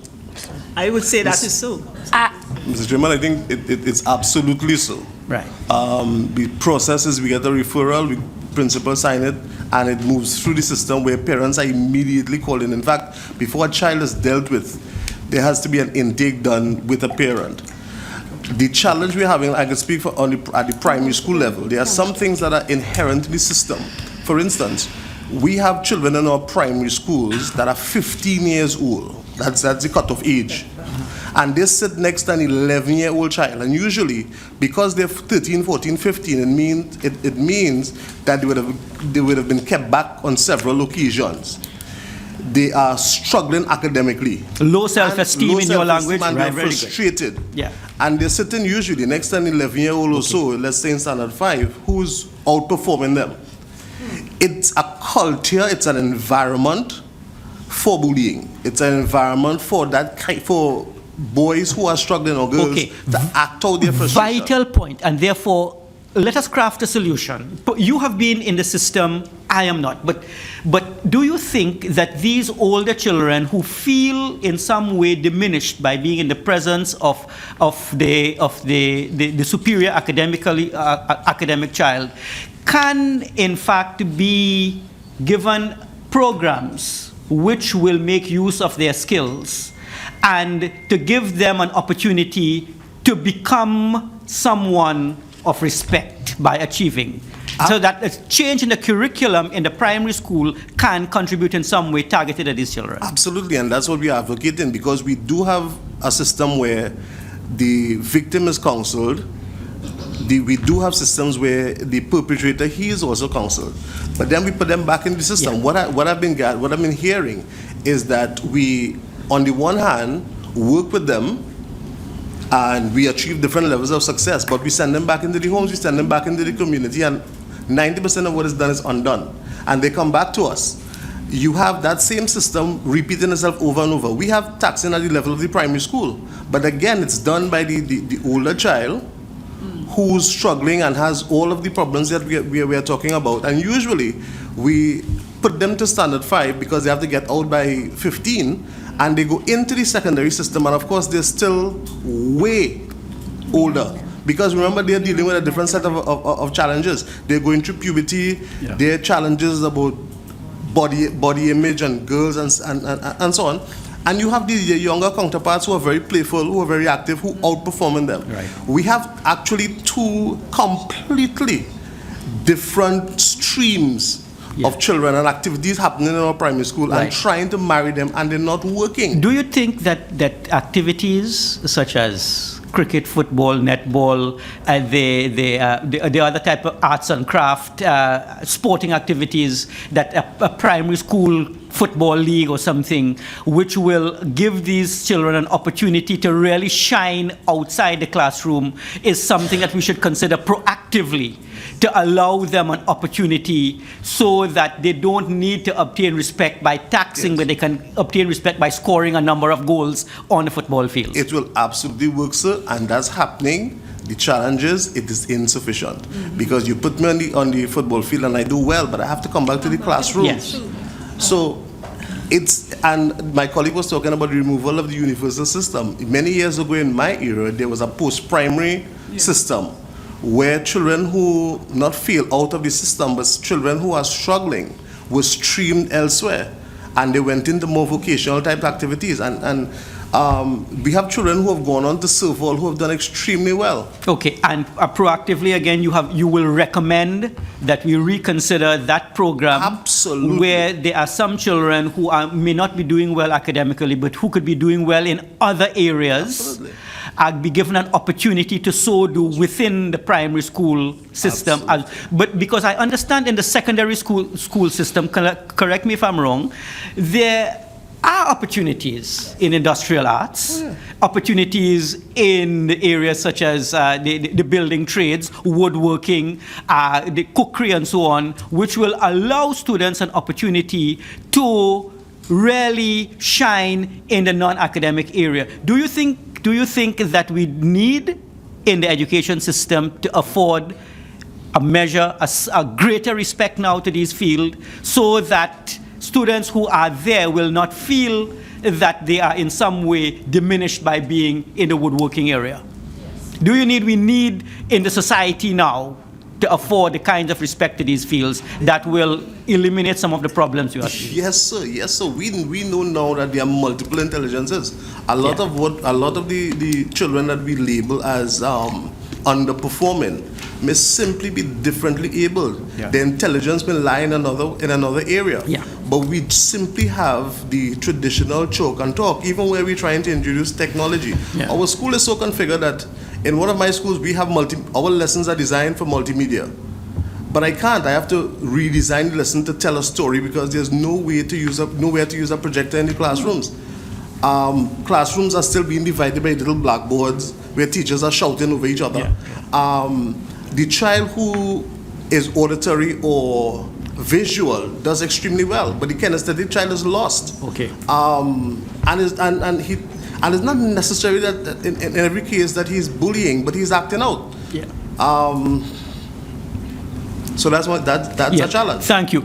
You know, already we are seeing some solutions emerging that there should be a little bit of channeling and streaming so that students who are not good in one area can be given an opportunity to excel in another area. But MP Niwala Hussain, you've wanted to come in. Your mic has been on for quite a while, so please come in at this time. Thank you, Chair. Regrettably, I think the conversation is going to digress because I'm going back to a question. And I understand that data triangulation is extremely important in going forward. And I just want to ask, how many learning enhanced centers are there, where they're located, and what are the times of operations? And of course, importantly, does the parent play a pivotal role in that whole environment? And that's just one question, and then I have other questions after. So currently we have 3 learning enhancement centers, one in the Southeast District, we have one in Caroni District, and we also have one in the St. George East District. Part of the assessment, part of what is done is that we do have the social workers having to meet with the parents. The parents do an intake when the children begin the program, and then they are there. Yes, it is mandatory, and they are there as part of a case conference in the end.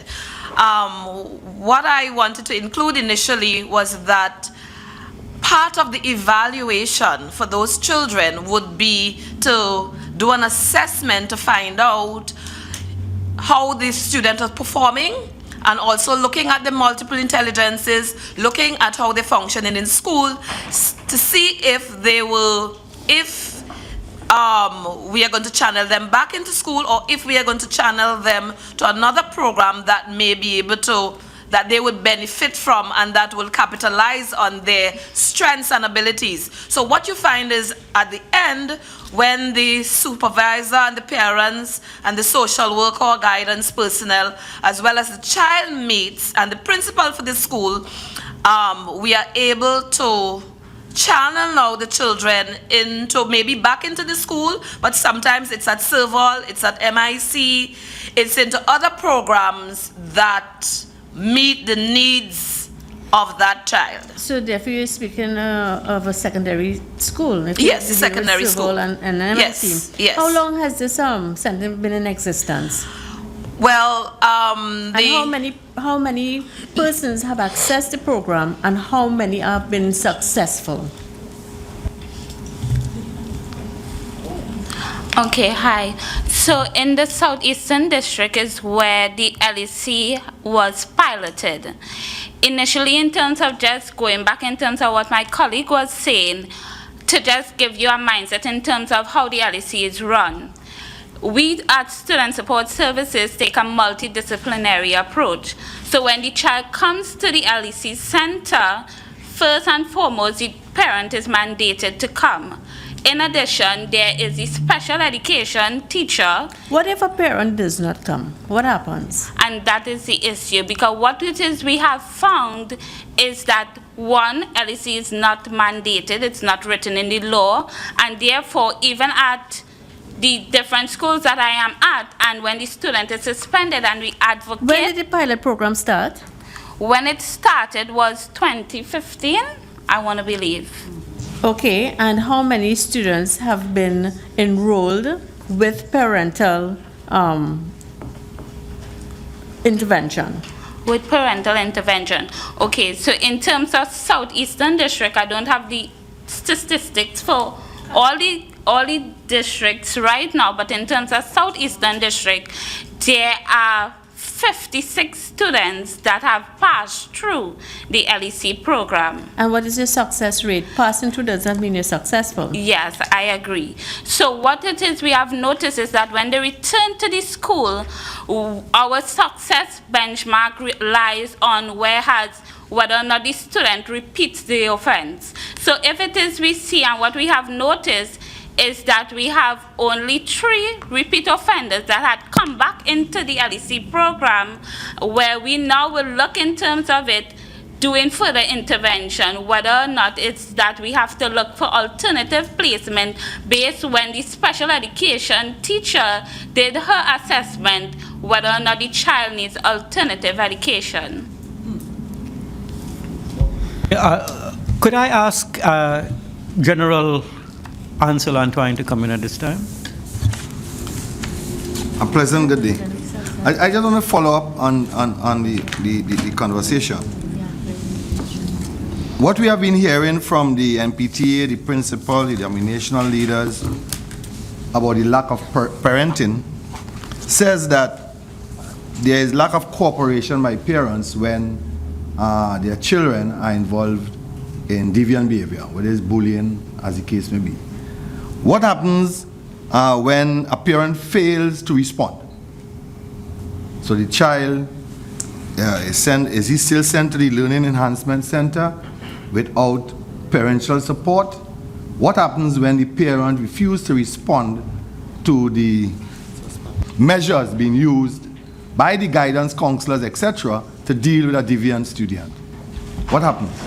So in terms of when a parent fails to come to the LEC or even fail to come to the school, on the basis of the school social worker, we do home visits. And at the home visits is where we made our assessment when we speak with the parents in consultation in terms of seeing what are the precipitating factors that will have contributed in the environment that will have led to the student acting deviantly. And then depending on, based on the assessment, we know how we're moving forward. Whether or not based in the environment, what it is interventions are required. So whereas we can work with the parent, the school and the teacher, the school and the student, whereas we have a holistic development approach to deal with the situation with the student. And again, what if the parent still does not cooperate? And that is... They are unavailable. Well, this is what we have noticed. So in terms of it personally, in terms of my intervention, when it is a parent failed to, I will go to the nearest police station and make a report, because in the Education Act, especially when it comes to absenteeism, because what it is we have found in Southeastern District is that a lot of parents has not paid particular attention when their children comes to school. So they will go off to work, and whether or not the child attends to school, they don't pay any particular interest, or because of whatever factors or dynamics in terms of the home environment, they cannot facilitate the process. So we will go to the nearest police station and make that report and try our best in terms of follow-up with the police in terms of intervention. How many reports have you had to make to the police? In terms of me personally, when it comes to various issues, I probably have made 15 reports. Okay. And on that point, I need to get an indication from the social workers and the guidance counselors in relation to the caseload. How many students do you normally deal with during the course of a day on average? Anyone with experience in the field, what's your average interaction on a daily basis? In particular, one counselor said she has 3 schools she's responsible for. Commoner, yes. Yeah, it's commoner. So I need to get an average on a daily basis. You are interacting with students. I'd like to get an idea as to the numbers. How much time do you often spend with a student? Is it adequate? Is it inadequate? We were told that guidance counselors by the Ministry of Education are available to all schools. And then we are told, well, there are guidance counselors who must visit schools. So we were giving conflict testimony. I would just like to know whether the workload you have is optimum are you looking for more students to counsel, or are you hoping that you could counsel less? Please be as truthful as possible in this response. With respect to school social workers, I just want to keep in mind with my answer that we deal with psychosocial issues with the students. So when counseling a student, the time frame, it may vary in length. So in one day, I may see 5 students for the most, depending on the situation or the type of infraction that they may have that they did, right? So with respect to the caseload, with respect to Southeastern in particular, which I am a part of, we are overworked. We have a lack of human resource as well as various other resources, simple things such as stationery.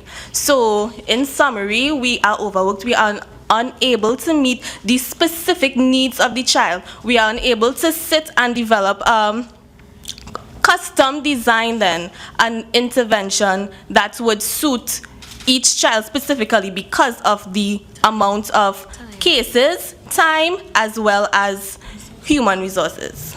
You said you deal on average with 5 persons per day, and that is every day of the week, and you think that you need more time to spend with some of your students based upon their own peculiar problems? Well, with respect to school social work, what we need to take into consideration is that we may be at the school, but sometimes based on the amount of schools that you are at and based on a response basis, we may now have to leave one school to address an urgent incident in another school.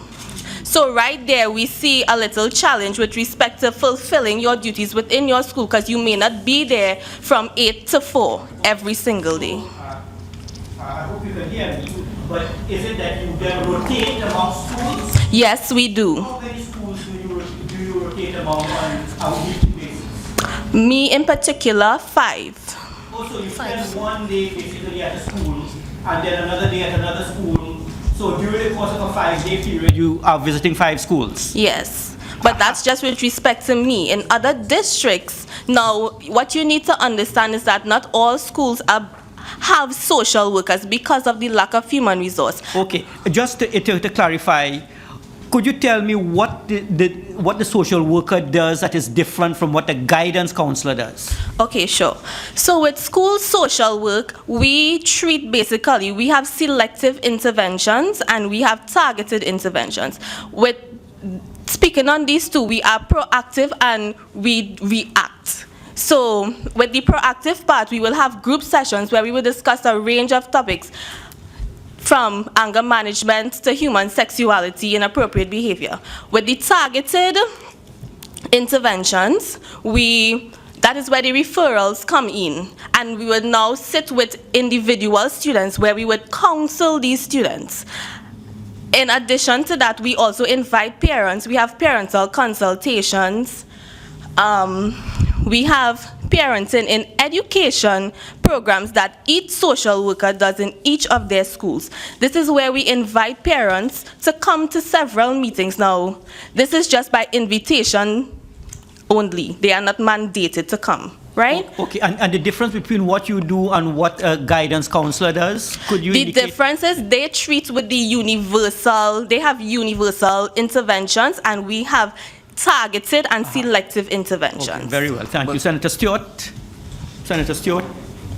Yeah, no, Senator Stewart, you can ask, and then we will take the... Okay, my question has to do with the whole issue of counseling. I have been hearing counseling all morning.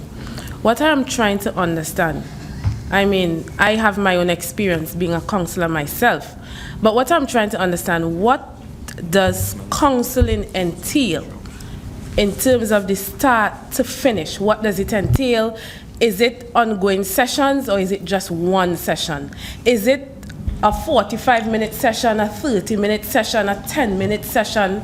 And how effective has counseling been? Well, good morning, member. I could speak from a social work perspective.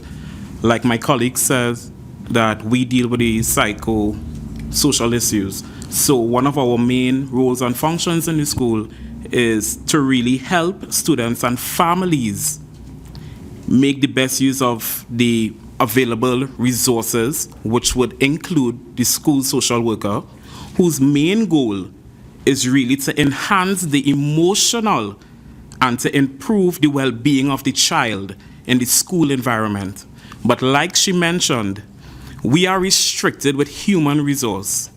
So I would start 1 week, and because, unlike my colleague, I have 7 schools, and there's 5 days for the week, 2 of which are secondary schools. Okay, and what would you recommend with respect to optimality? How many schools would you like to service professionally to see the positive outcomes that you would like to see? 1. You would like to be, okay, so you're saying as a recommendation there should be 1 social worker attached to the school and 1 guidance counselor as well? Yes. Very well. The mere fact that we take a multidisciplinary approach, like my colleague Mr. Matamora in front, is we work together at a particular school.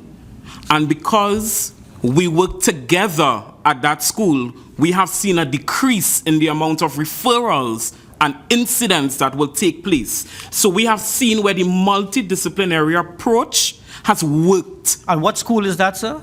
St. Paul's Anglican. Where is St. Paul's located? In Victoria, San Fernando. Do we have statistics? I'm sure. Okay, we want to look at the statistics because that's a very important point. That's an important point you are making, because if the statistics in fact actually show a decline in repeat offenders, then clearly there would be a positive recommendation coming out. Yes. But before I asked Nadine to ask a second question, is there any other experience that a member would like to share in the same area? Yes, sir. Yeah. Mr. Jamal, we have, you were asking the question on the difference between group social work and guidance. Guidance focus on 3 main areas. We focus on career development, academic development, and personal social behavior. As what we do generally is the universal intervention. We have group guidance, where the guidance officer or counselor conduct classes, usually between 3 to 5 per day, and take referrals thereafter. The challenge we have as well is understaffing, because I am at the optimal level universally, or the optimal recommended level is 1 counselor to 250. In this school that I'm at, St. Paul's, we have 577 schools. And at my second students, and at my second school, I have 413, all boys. Right. So I work with essentially close to 1,000 boys. All right. And we would be looking really at 250. Optimal. Very well. Senator Stewart and then Senator Amin. Following up from my question, I am not sure my question was answered, but let me rephrase the question. Now, of course, counseling entails, we have different methods, different types. We have group therapy, we have play therapy, different types, individual therapy. So what my question is, do you utilize these methods? Let's say, for example, in the primary school level, we may have a student that you just cannot get to sit down to talk to in terms of talk therapy. So in that case, do you now utilize play therapy? Ask the student to draw something so that we get a better picture. Do you group students together in terms of an offense they would have committed, in terms of perpetrators or victims, and get them to talk amongst each other, where we would have more of different students different students talking about their experiences? Do we utilize these methods? Do we utilize play therapy? Do we utilize group therapy? Or do we just only use talk therapy? That is what my question was. Okay. Well, to answer your question, yes, we do. I would love to do more play therapy with my boys because I see it work in comparison to talk therapy. But I probably started off on a not so good note by listing the challenge. And it's because of these challenges I am unable to really sit as a professional and do the therapy that my children need first and what I wish to execute as a professional. Okay, and again, you would recommend the same 1 to 250 yes, students? But to answer your question, we do it. So we do talk, we do drawings, we do our play, but because of the challenge with human resource, we aren't able to really perform these the best that we could. Okay, and again to reiterate the point, if you do have the optimum ratio, the 250 students maximum, do you think you would be able to perform all the tasks advanced to us by Senator Stewart? Yes. Okay, yes, so that's another positive recommendation. Senator Amin. Thank you, Chair. Early in this segment, Dr. Hakim Williams, who described himself as a son of Laventille, said to me one point that we continue to hear repeated in different ways. The local school system, the support is insufficient. We heard it from teachers. We heard from the boards, the denominational boards, where their support system based on their religious organization and the volunteers that come out of that, the support is given there. So where you don't have guidance counselors, for instance, you do have people from the parish, for example, who play a role. And I'm hearing from many of you who are hands-on in counseling and social work, that once again you are talking about insufficient resources, being overworked, overburdened. You are dealing with 4 times your workload, Mr. Matamoro. If you have 1,000 boys, you are dealing with 4 times your workload. To me, Mr. Chairman, this is very clear, because in many of those schools where there are low incidents and are considered as having a high level of discipline, the boards very rarely have to discuss instances where the police has to be involved. I will tell you that there are schools, because I'm a mother myself, there are schools where if a child comes late more than 4 times for the week, the parent is called in, or the home visit takes place for late coming. If a child is sleeping in classroom, interventions begin from there. And very early, you can detect issues at home before it reaches to the point of violence. But if you are dealing with 1,000 boys, you really may not be able to pay as much attention to the chronic latecomer or the child who is sleeping in class because he has issues at home. So, Mr. Chairman, I continue to hear the recommendations, because these people are very well qualified. They also have experience on the ground, but what they are missing is the support, the administrative support, and that has to come from the Ministry of Education and from having a board system. If I could then pose an additional question, and I'd also like to pose a question to the police representative. The police has been very silent, and we may think that there is no problem when the police is silent. A silent police is a good sign, but I think that we would we would like to pose a question to the police officers, right? But I just want to elaborate on what Senator Amin has said, and that is the type of support that you would like to see coming from the Ministry of Education to ensure that you can discharge your professional responsibilities as social workers, psychologists, and guidance counselors efficiently, so that you will be professionally satisfied that you have done your best. I would like you to think about that, because that would be part of the solution we would be looking for as recommendations that we would make to the Minister of Education himself. Any follow-up? Okay, sir. Senator MP Hussain, and then I do want to preserve the right to speak to the police themselves. Well, thank you, Chair. I'm actually going to be addressing my next question to the police. And I would like to ask, Sergeant, has the unit ever received cybercrime cases involving students? And if so, can you describe the procedure for treating with such cases? To answer your question. Sorry.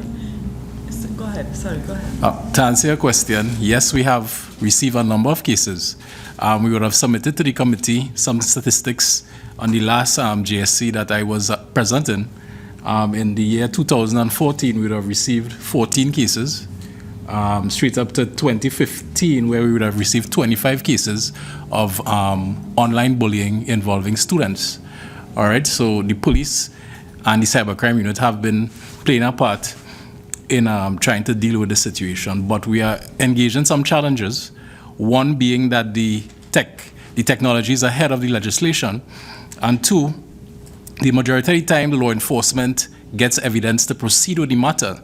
The parents tend not to want to proceed with the court matter. They don't want their children involved in any lengthy court processes. So that is a challenge for us as law enforcement. But we have been working hand in hand with the ministry, and we continue to work hand in hand by doing proactive and reactive measures. The proactive measures we do, we actually go to schools and do lectures. Reactive measures, we actually do investigations with the view of identifying the perpetrators and eventually putting them before a court of law. Thank you. Thank you, Chair. And I just wanted to ask Dr. Hakim, Hakim Williams. I was going through your resume and I saw you did some research and you designed a case study to collect data on school violence. Could you tell me what were the results of those findings, and were you able to share it at all with the Ministry of Education going forward?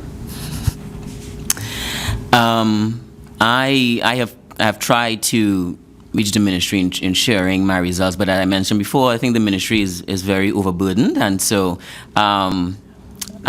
yes, it's difficult getting that information to the ministry. Also, the ministry is also in possession of lots of research on school violence that has been done that has been somewhat embargoed. It's very difficult to get access to them, and I think that's a problem in terms of transparency, because I think any research that is done on school violence throughout the country should be made available to anyone to read. So that's one. Two, I have been looking at one school for the past 6 years because I want to be able to see patterns over time. And so lots of the things that have been mentioned here, they've been reinforced in the research, and so I don't want to take up any time in sort of reiterating them. And I can also supplement the report I've given to you with the findings as well. The trend analysis that you apparently have observed, and it's throughout the length and breadth of Trinidad and Tobago where there are hotspots, I would assume. Have you found a finding or a recommendation to alleviate or to reduce the level of deviant behavior? So there are tons of things, and I've enumerated them in the report that I sent to this committee.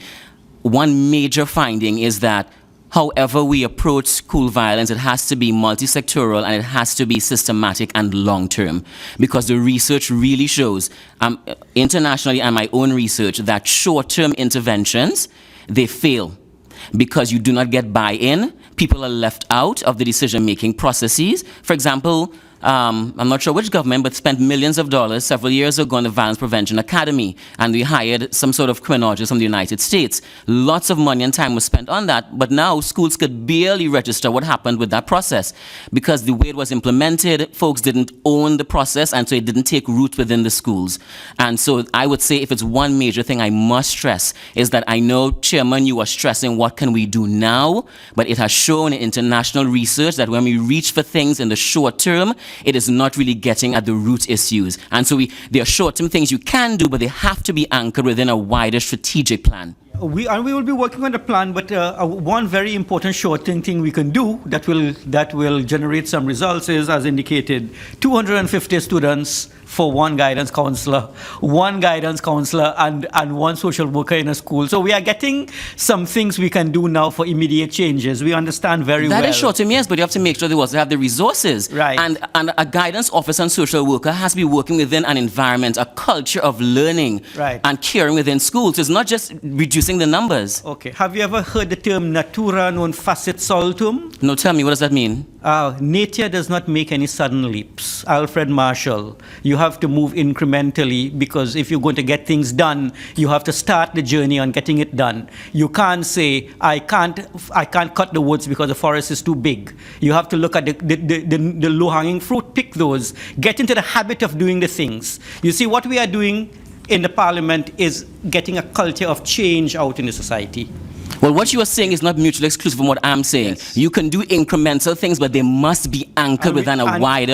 Let me finish. They have to be anchored within a wider strategic plan. Oh, quite acceptable. The wider strategic plan is what will occupy our attention subsequently. But there are things we can do now. And Senator Hafiz Ali, you have a question to pose? Thanks, Chair. It's just a follow-up question to Senator Stewart, to the guidance officers and social workers. All those interventions you all were discussing, and when it reached the point you have to report it to the police, is there any intervention out of school activities with the parents itself? Going to the homes and the environment itself? Yes, there is. And what type of intervention, if you would like to elaborate on that? Well, I could speak for Victoria. I heard in the last panel, some members of the denominational board was specifically speaking towards culture. And I quite agree with that in terms of the response that we get in Victoria. Because of the relationship we have with the police, because of the relationship the police has with the community, it then creates an environment that is conducive for a proper response in our eyes. So even if we are having a challenge at the school level and the police is involved, then we don't get much what we will call static or anything of that nature because of the relationship that I guess the community police has with the community.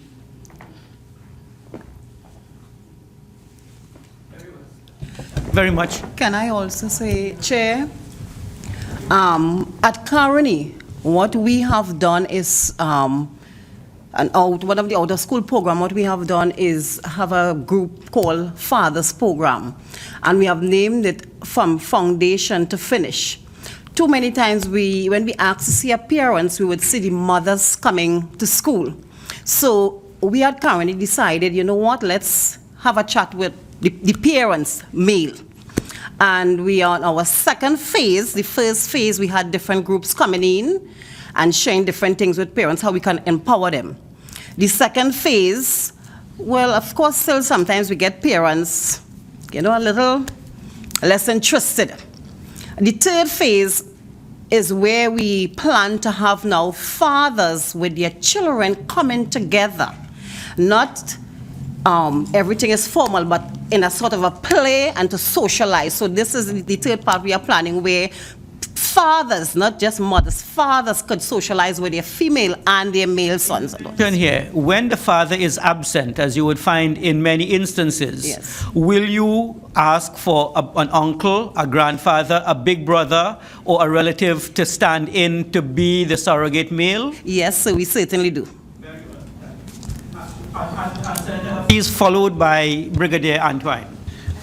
I just want to get an answer from the guidance officer from Barataria North and probably Five Rivers Secondary as to how those interventions with the parents as well. I want to get some feedback from you guys.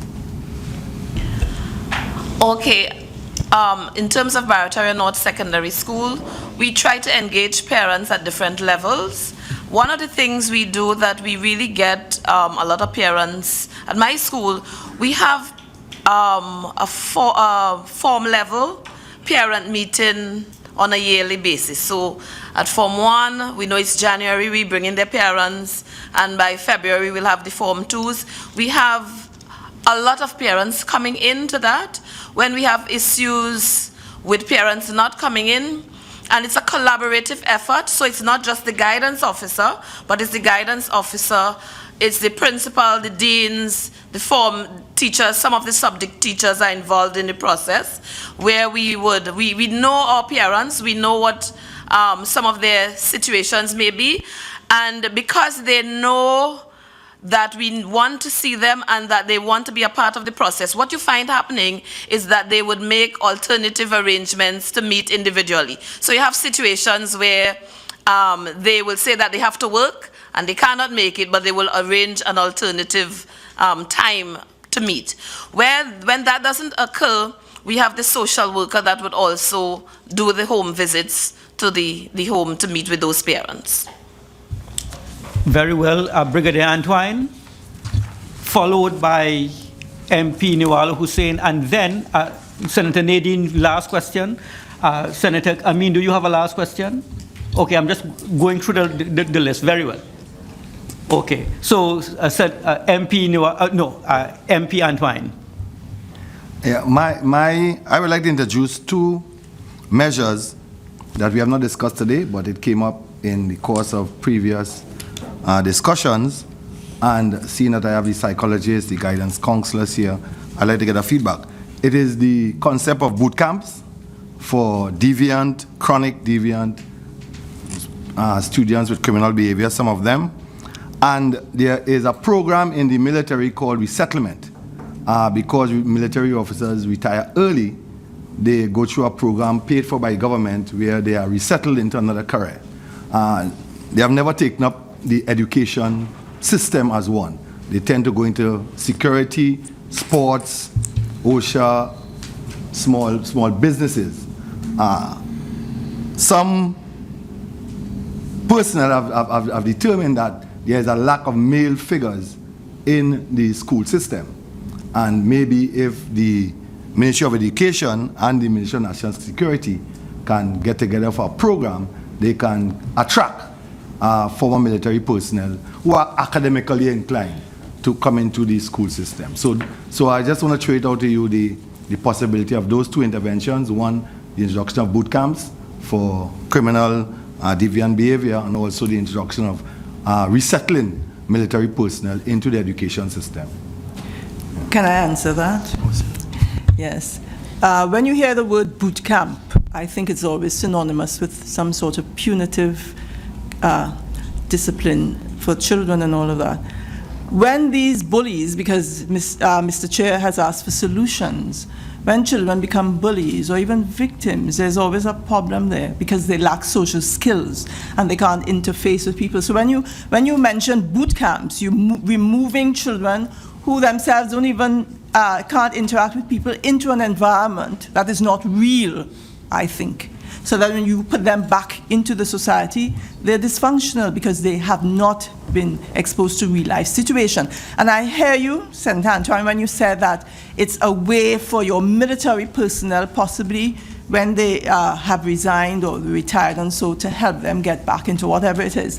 But there are a lot of problems associated with military personnel, a lot of problems with their own ability to relate. There are high incidences of domestic violence amongst military personnel, we know, and amongst people in protective services. High So I would domestic violence among teachers. Which is what I'm saying, So which then is don't why, go there, please. if I'm not going there, what I'm saying is that before you even get them involved in our students who are volatile, they have to go through a period of defreezing themselves and training.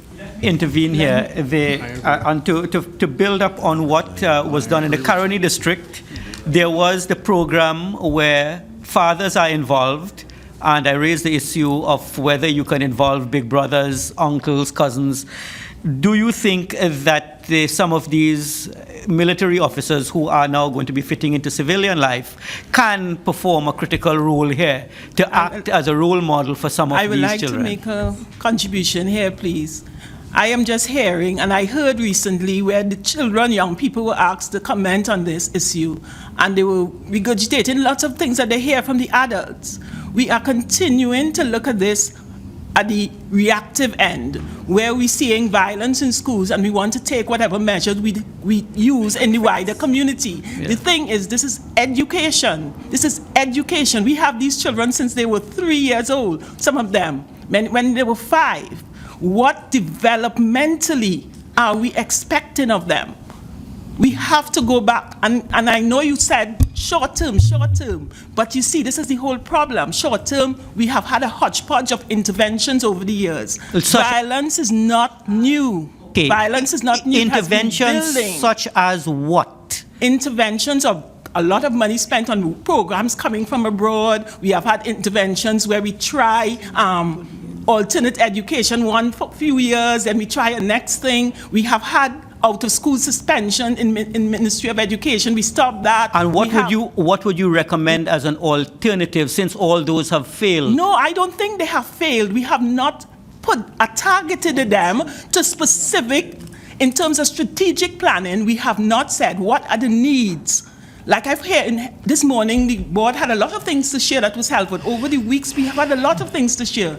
The thing is, parenting is a key issue. Right. Let's just take that. Give me an example of how we could, at our level, ensure that parental involvement is intensified. That's a good question, in the life of the child. How could we do that? That's a good question. But the thing, one of the things, a simple thing I could think of is in terms of home-link workers at the school. We have to bridge school and home. We have to train teachers to be able to engage with parents. Okay, and this is not just guidance officers engaging or the. And this, we have to. Let me just finish, please. No. Let me finish. The solution you are saying is this.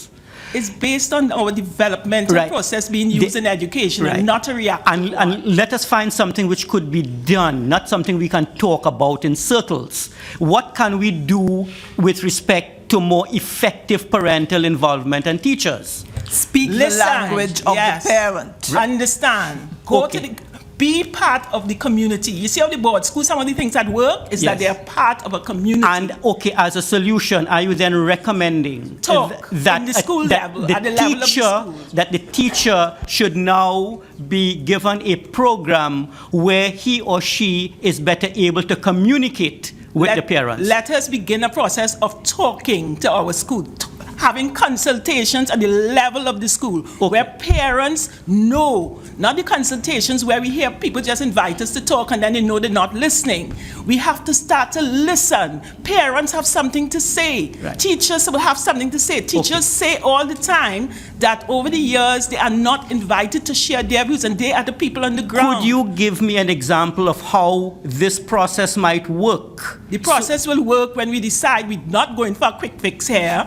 We are deciding to stop, to listen. I don't think you are understanding me, and I tend to be very clear. I am asking the following. You are saying that there is a need for communication.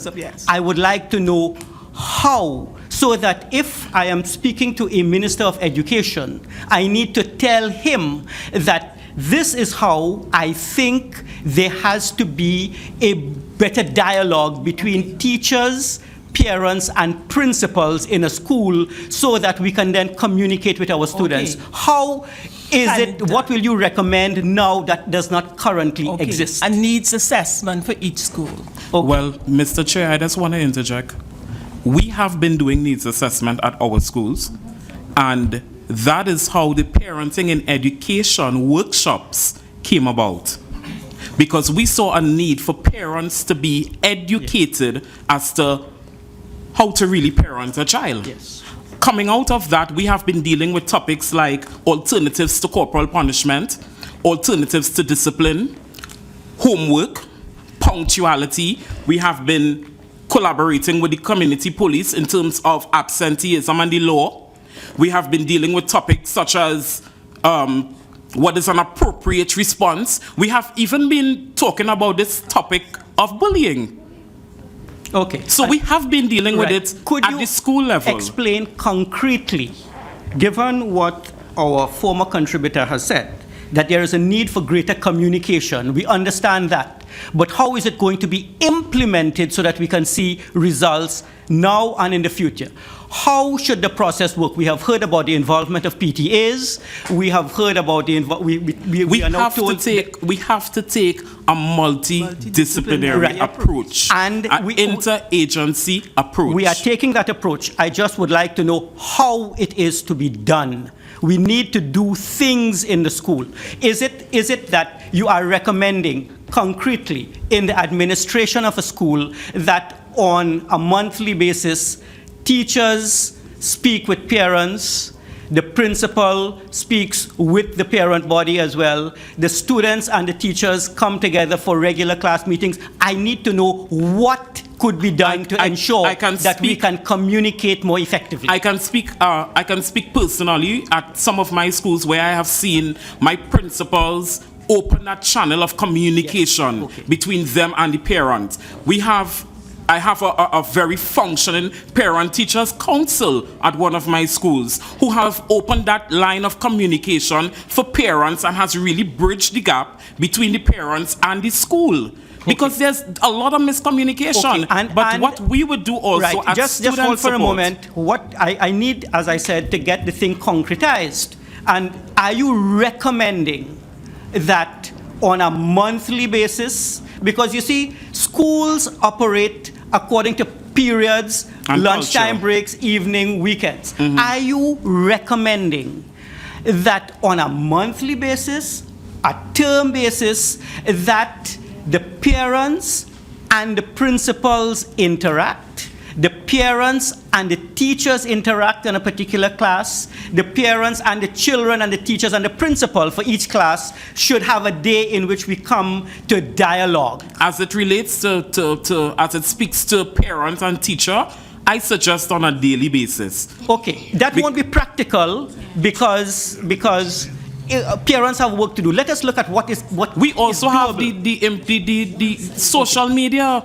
So I have parents who and teachers who are in groups on WhatsApp and other social media. Very well. And they communicate with the parents and the teacher via social media. So we need to let technology work for us. And you are recommending that we use social media then for parents who are in social media for effective communications. But I'm looking at parents as a group coming together, because dialogue is not only one. Yes. It's dialogue with the group. Would you say, as an implementable measure, we can achieve and is achievable a once-a-month meeting between the class teacher and the school, the school administrator, the social worker, simply to indicate, well, we are dialoguing as our psychologists indicate. I see Ms. Chatur wanted to come in at this time. I said needs assessment, not just dialogue. But I want to talk about a parent involvement that has worked. Yes. It is realistic that many parents who we want to come in will not come in to our meetings with our children. They just would not. Yeah. Something that has worked is that we had once a month a meeting with parents, but we offered incentives. So we had a breakfast seminar. We invited them into breakfast to talk about issues. Parents would only come in if they feel that we want to address the needs of their children. Parents are interested. At that seminar, we also had mentors there, because many of these parents were single parents. So we had male mentors who would talk about situations. They hardly wanted to hear women teachers. They wanted to hear, okay, they don't have males in their families. What would be the male viewpoint? So that worked. And I feel that is an intervention that possibly we can look at. Parents will not come in unless incentives are given to them and unless they feel that they can buy in also to what is happening with their children in schools. All right. So, thus far in the dialogue that we have, I am able to summarize things that we can do, not that things we can talk. We all have to do things. First off, what has emanated thus far is that let us recommend that the ratio of students to guidance counselors be 1 to 250. That is something that seems to be implementable and doable, that we'll give consideration to each particular school having its own guidance counselor. And social worker. And social worker, 1-to-1, yes. Wait And for the specialist teacher. Please let the chairman complete. Yes, yes. I assume that you're in a classroom and I'm the teacher and I need to keep all those who want to get my attention under control. Yes, okay. No. Let the teacher speak so that the students will listen, and then I will get the students' feedback. I'm not a student. No. Let us. I don't like the analogy. We are professionals up here. Okay. To address this as students. No, please, let us get to the solutions. Yes, please. And the solutions are as follows: the different classes for bullies, different classes, or a different type of a curriculum that will allow the students who seem not to be comfortable with academia to get into programs where they could excel. That seems to be something that is coming But out. who does the labeling? This is something we Right. have to be We are- attending. Who does please, the labeling? please. Where's the needs assessment before we label? Right. Let us focus on what I have here, involvement of teachers and parents. We need to get mechanisms for teachers and parents to be involved more with the administration of the schools. How do we get parents involved? We have heard from Ms. Chatur that there's a need for incentives. We need to look at our incentive systems, and we need to get more fathers involved. Fathers being involved would provide that kind of missing figure. We have a recommendation from retired General Ansel Antoine that we'll have to give consideration to. I understand there are some concerns, but we need to give consideration to that. We need to look at the issue of the cybercrime legislation as far as the police members are concerned. I was told that you are not students. Well, of course, let me indicate the basis of an inquiry. When individuals appear before the Parliament, the objective is this: we need to get to the root of the problem, and we need to craft solutions. The objective of a joint select committee is different from the objective of the debate that you would see on a bill.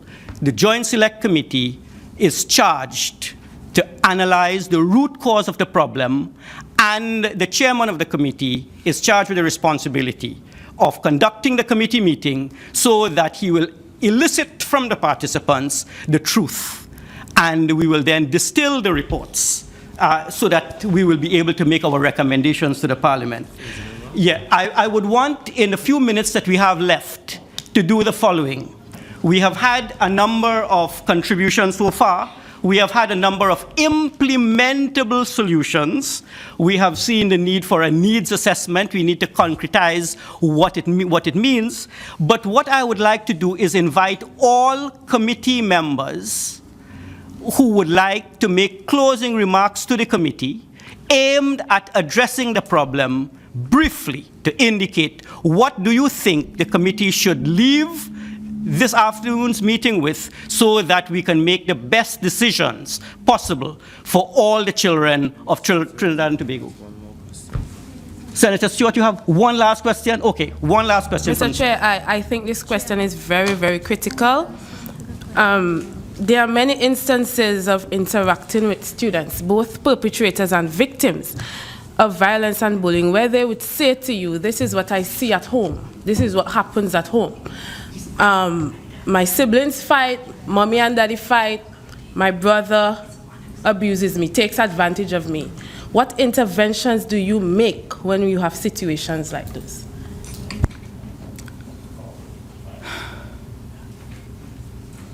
Anybody? Well, basically we are working with the child, and we do understand that bullying is learned behavior, and his behavior that has been learned at the home, in the society, in the community, and from our country through violence. When working with the child, we are specifically working with the child, and in a lot of situations, what we have to do with them is in terms of coping mechanisms so that they would be able to cope. But in terms of working with the brothers and the sisters, we may not necessarily, we may be able to work with the parents. Sometimes what we do is refer to family services for family intervention, but in terms of our controlling how that is done, sometimes that's not possible.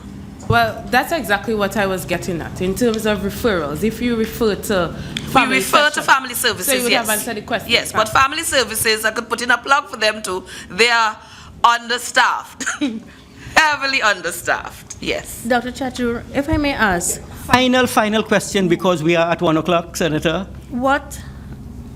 Can you quantify the success rate of YES? And at-risk students, do they include dyslexia and ADD and ADHD?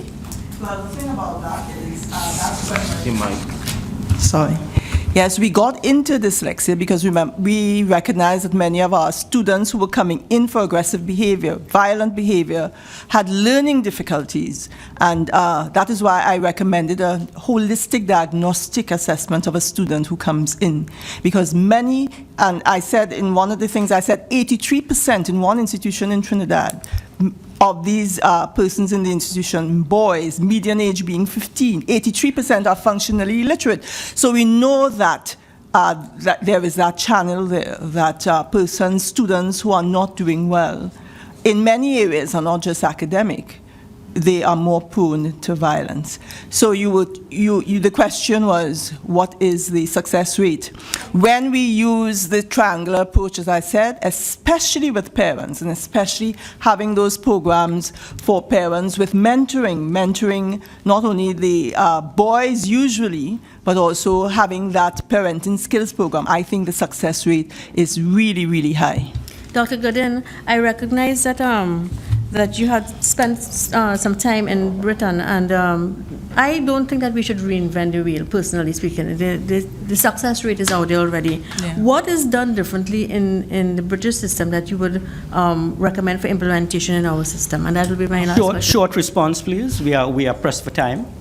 The availability of resources, services, is a very important thing. I think initially it's building that culture where people believe that they're going to be supported, so that a teacher has an aide in her classroom because you're catering for developmental issues. If we understand child development, then we'll understand that we have to provide the system to support that development.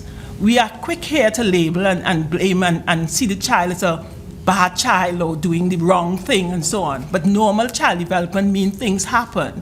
And therefore in the classroom, we have to cater for that development. So a British classroom will have aids. You know, we talk about a child getting bored in a classroom. There have to be different aids available for differently abled, for the way we learn to cater to that need.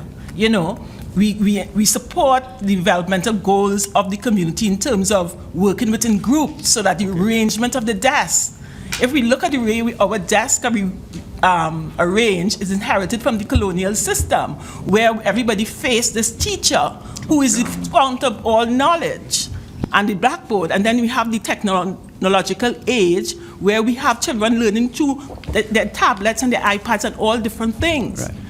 Children learn differently. We have different needs in the classroom, and therefore we have to cater for those needs. Children who get bored start to talk too much. Children who get bored start to hit. You know, I am working now with a 7-year-old child who is being reported to the police. Is being reported. She's a little girl because she's a little big for her age. She's accused of bullying, of hitting, of, you know, one say the child she hit fainted and so on. And this little 7-year-old is being reported to the police instead of looking at what are her needs. She has learning issues as well. She doesn't understand the social situation. She needs some social skills. And we do not cater for those things, and that's right. I have to ask you to stop because of the time. And Brigadier Antoine, I know you said you can't, but please pose your last question, because I will go to the panel subsequently. No, this was just a response. The military, as an institution, over the last centuries, have been able to take 16-year-olds, 17-year-olds, 18-year-olds, and transform them into presidents, into monarchs, into generals. I'm certain that we can identify soldiers who are about to leave the military who are adequate and who can be tooled to work in the education system in Trinidad. And that will be a report. Let me, no more responses. What I will ask for now is this. There are some invited participants who did not have the opportunity to offer a statement to the committee. I will, in closing, ask all those who have not yet spoken and who would like to leave the committee with some particular message aimed at solving the problem to address us on that matter briefly. Thank you. Yes, Mr. Chair. Some of my recommendations that I would like to include would be a school matrix, you know, like whatever activity was done or something that is deviant, that there is a process to be followed. In addition to that, forming clubs so that the students will be able to identify their strong points and be able to add something to the school. For example, I know of students in England, in the UK, they have a reward program where they find themselves in forms of karate and they get certificates and recommendations, and it is working. In addition to that, we should also have an interministerial website where as soon as a behavior is being mentioned, that is across the board. Very well. So you're recommending extracurricular activities such as karate and netball, football, and so on, Girl Guides. That is part of the recommendation. Any other recommendation you would like to make, I invite you to submit it in writing to the committee. Anyone else who has not had an opportunity? Right. One other participant? Yeah, I'd like to endorse the statement of Brigadier Antoine concerning the use of ex-military officers. And I think it would go a long way because in my case, I used to be a prison officer. I was a prison officer for 27 years. And I'm now a social worker, school social worker, and I'm able to use that in Five Rivers Secondary to explain to children when they go along a certain path, what are the consequences of that behavior. And I think that would be helpful if you could use it. From someone who has not yet spoken? Hi, I would just like to say that parents are the first socialization agents. Therefore, it needs to be mandatory that they actually attend our sessions, our workshops, whatever that we are implementing in the schools, that they actually come out to these sessions. Secondly, social workers are not covered under the Education Act. We're just asking that, we take it into provision that we are covered under the Education Act so we can function fully and maximally. Okay, so basically you're saying that we should include social workers and give them the same kind of stature in the school system as guidance counselors and teachers. Yes. Are you also recommending that we review the organizational structure between school principals, the social workers, the teachers, and the guidance counselors, so that the four key principal operators will understand clearly how they fit into the structure? Yes. Okay, and is there any recommendation you can make to that effect? What kind of structure you would like to see in place in the day-to-day running of the school so that you interact in a very efficient way with the teachers and the principals? Any recommendation? We are ready for one. Okay, if not, it will be part of the school system. Anyone else who has not yet spoken who would like to leave a final word? I know I already have spoken, but... Okay, but I will permit you. Okay, one of the key things that I want to leave here with, however, is in terms of it, what it is we need to understand in terms of addressing school violence in the school, most importantly, because in the Ministry of Education, currently, we are looking in terms of addressing issues within the school environment. And because so, we are doing in particular school, especially in Barpo West Secondary School, where we already started, where we develop an internal action plan that speaks to addressing school violence and indiscipline, whereas we're looking through the SARA model, which is scanning, analyzing, responding, and assessing the school environment to make it more conducive to learning. And in addition to that is we creating the school environment with CPTED, which is the Crime Prevention through Environmental Design, where we creating the environment to look at it in a more holistic manner, is where you look at it as a triangle. You have the offender, the victim, and the opportunity. And if we are able to pull one of these aspects out, therefore the incident of school violence will not exist. So it's either we remove the opportunity, remove the offender, or not really remove, but to deal with the offenders and the victim properly and efficiently, where we will be able to address it. So we look at it in 4 dimensions. Very well, and we will have to close, but if I may sum up, what you are saying is what our colleague psychologist has indicated. There is a need for communications between perpetrator and victim, parents of perpetrator, parents of victim. We need to communicate across all the vested interest groups with an aim of understanding the circumstances of each, the victim and the perpetrator. Once we understand the root cause, we would be able to undertake the kinds of measures that we need to undertake to really get to the root of the problem and to start solving it. I want to thank all members of the committee who have been with me as chairman since this morning in camera and now. This has been a long session and an inquiry. Today is the last day for our inquiry. We are at the verge of preparing our report. I want to thank all participants today, the denominational school board representatives this morning, and now the psychologists, the police, the career guidance officers, and people who are involved in the day-to-day relationships between bullies and victims. We have a clearer understanding, not a clear understanding, a clearer understanding of what we can do. There are a number of things we can do now to start the process of change. This is what the committee is all about.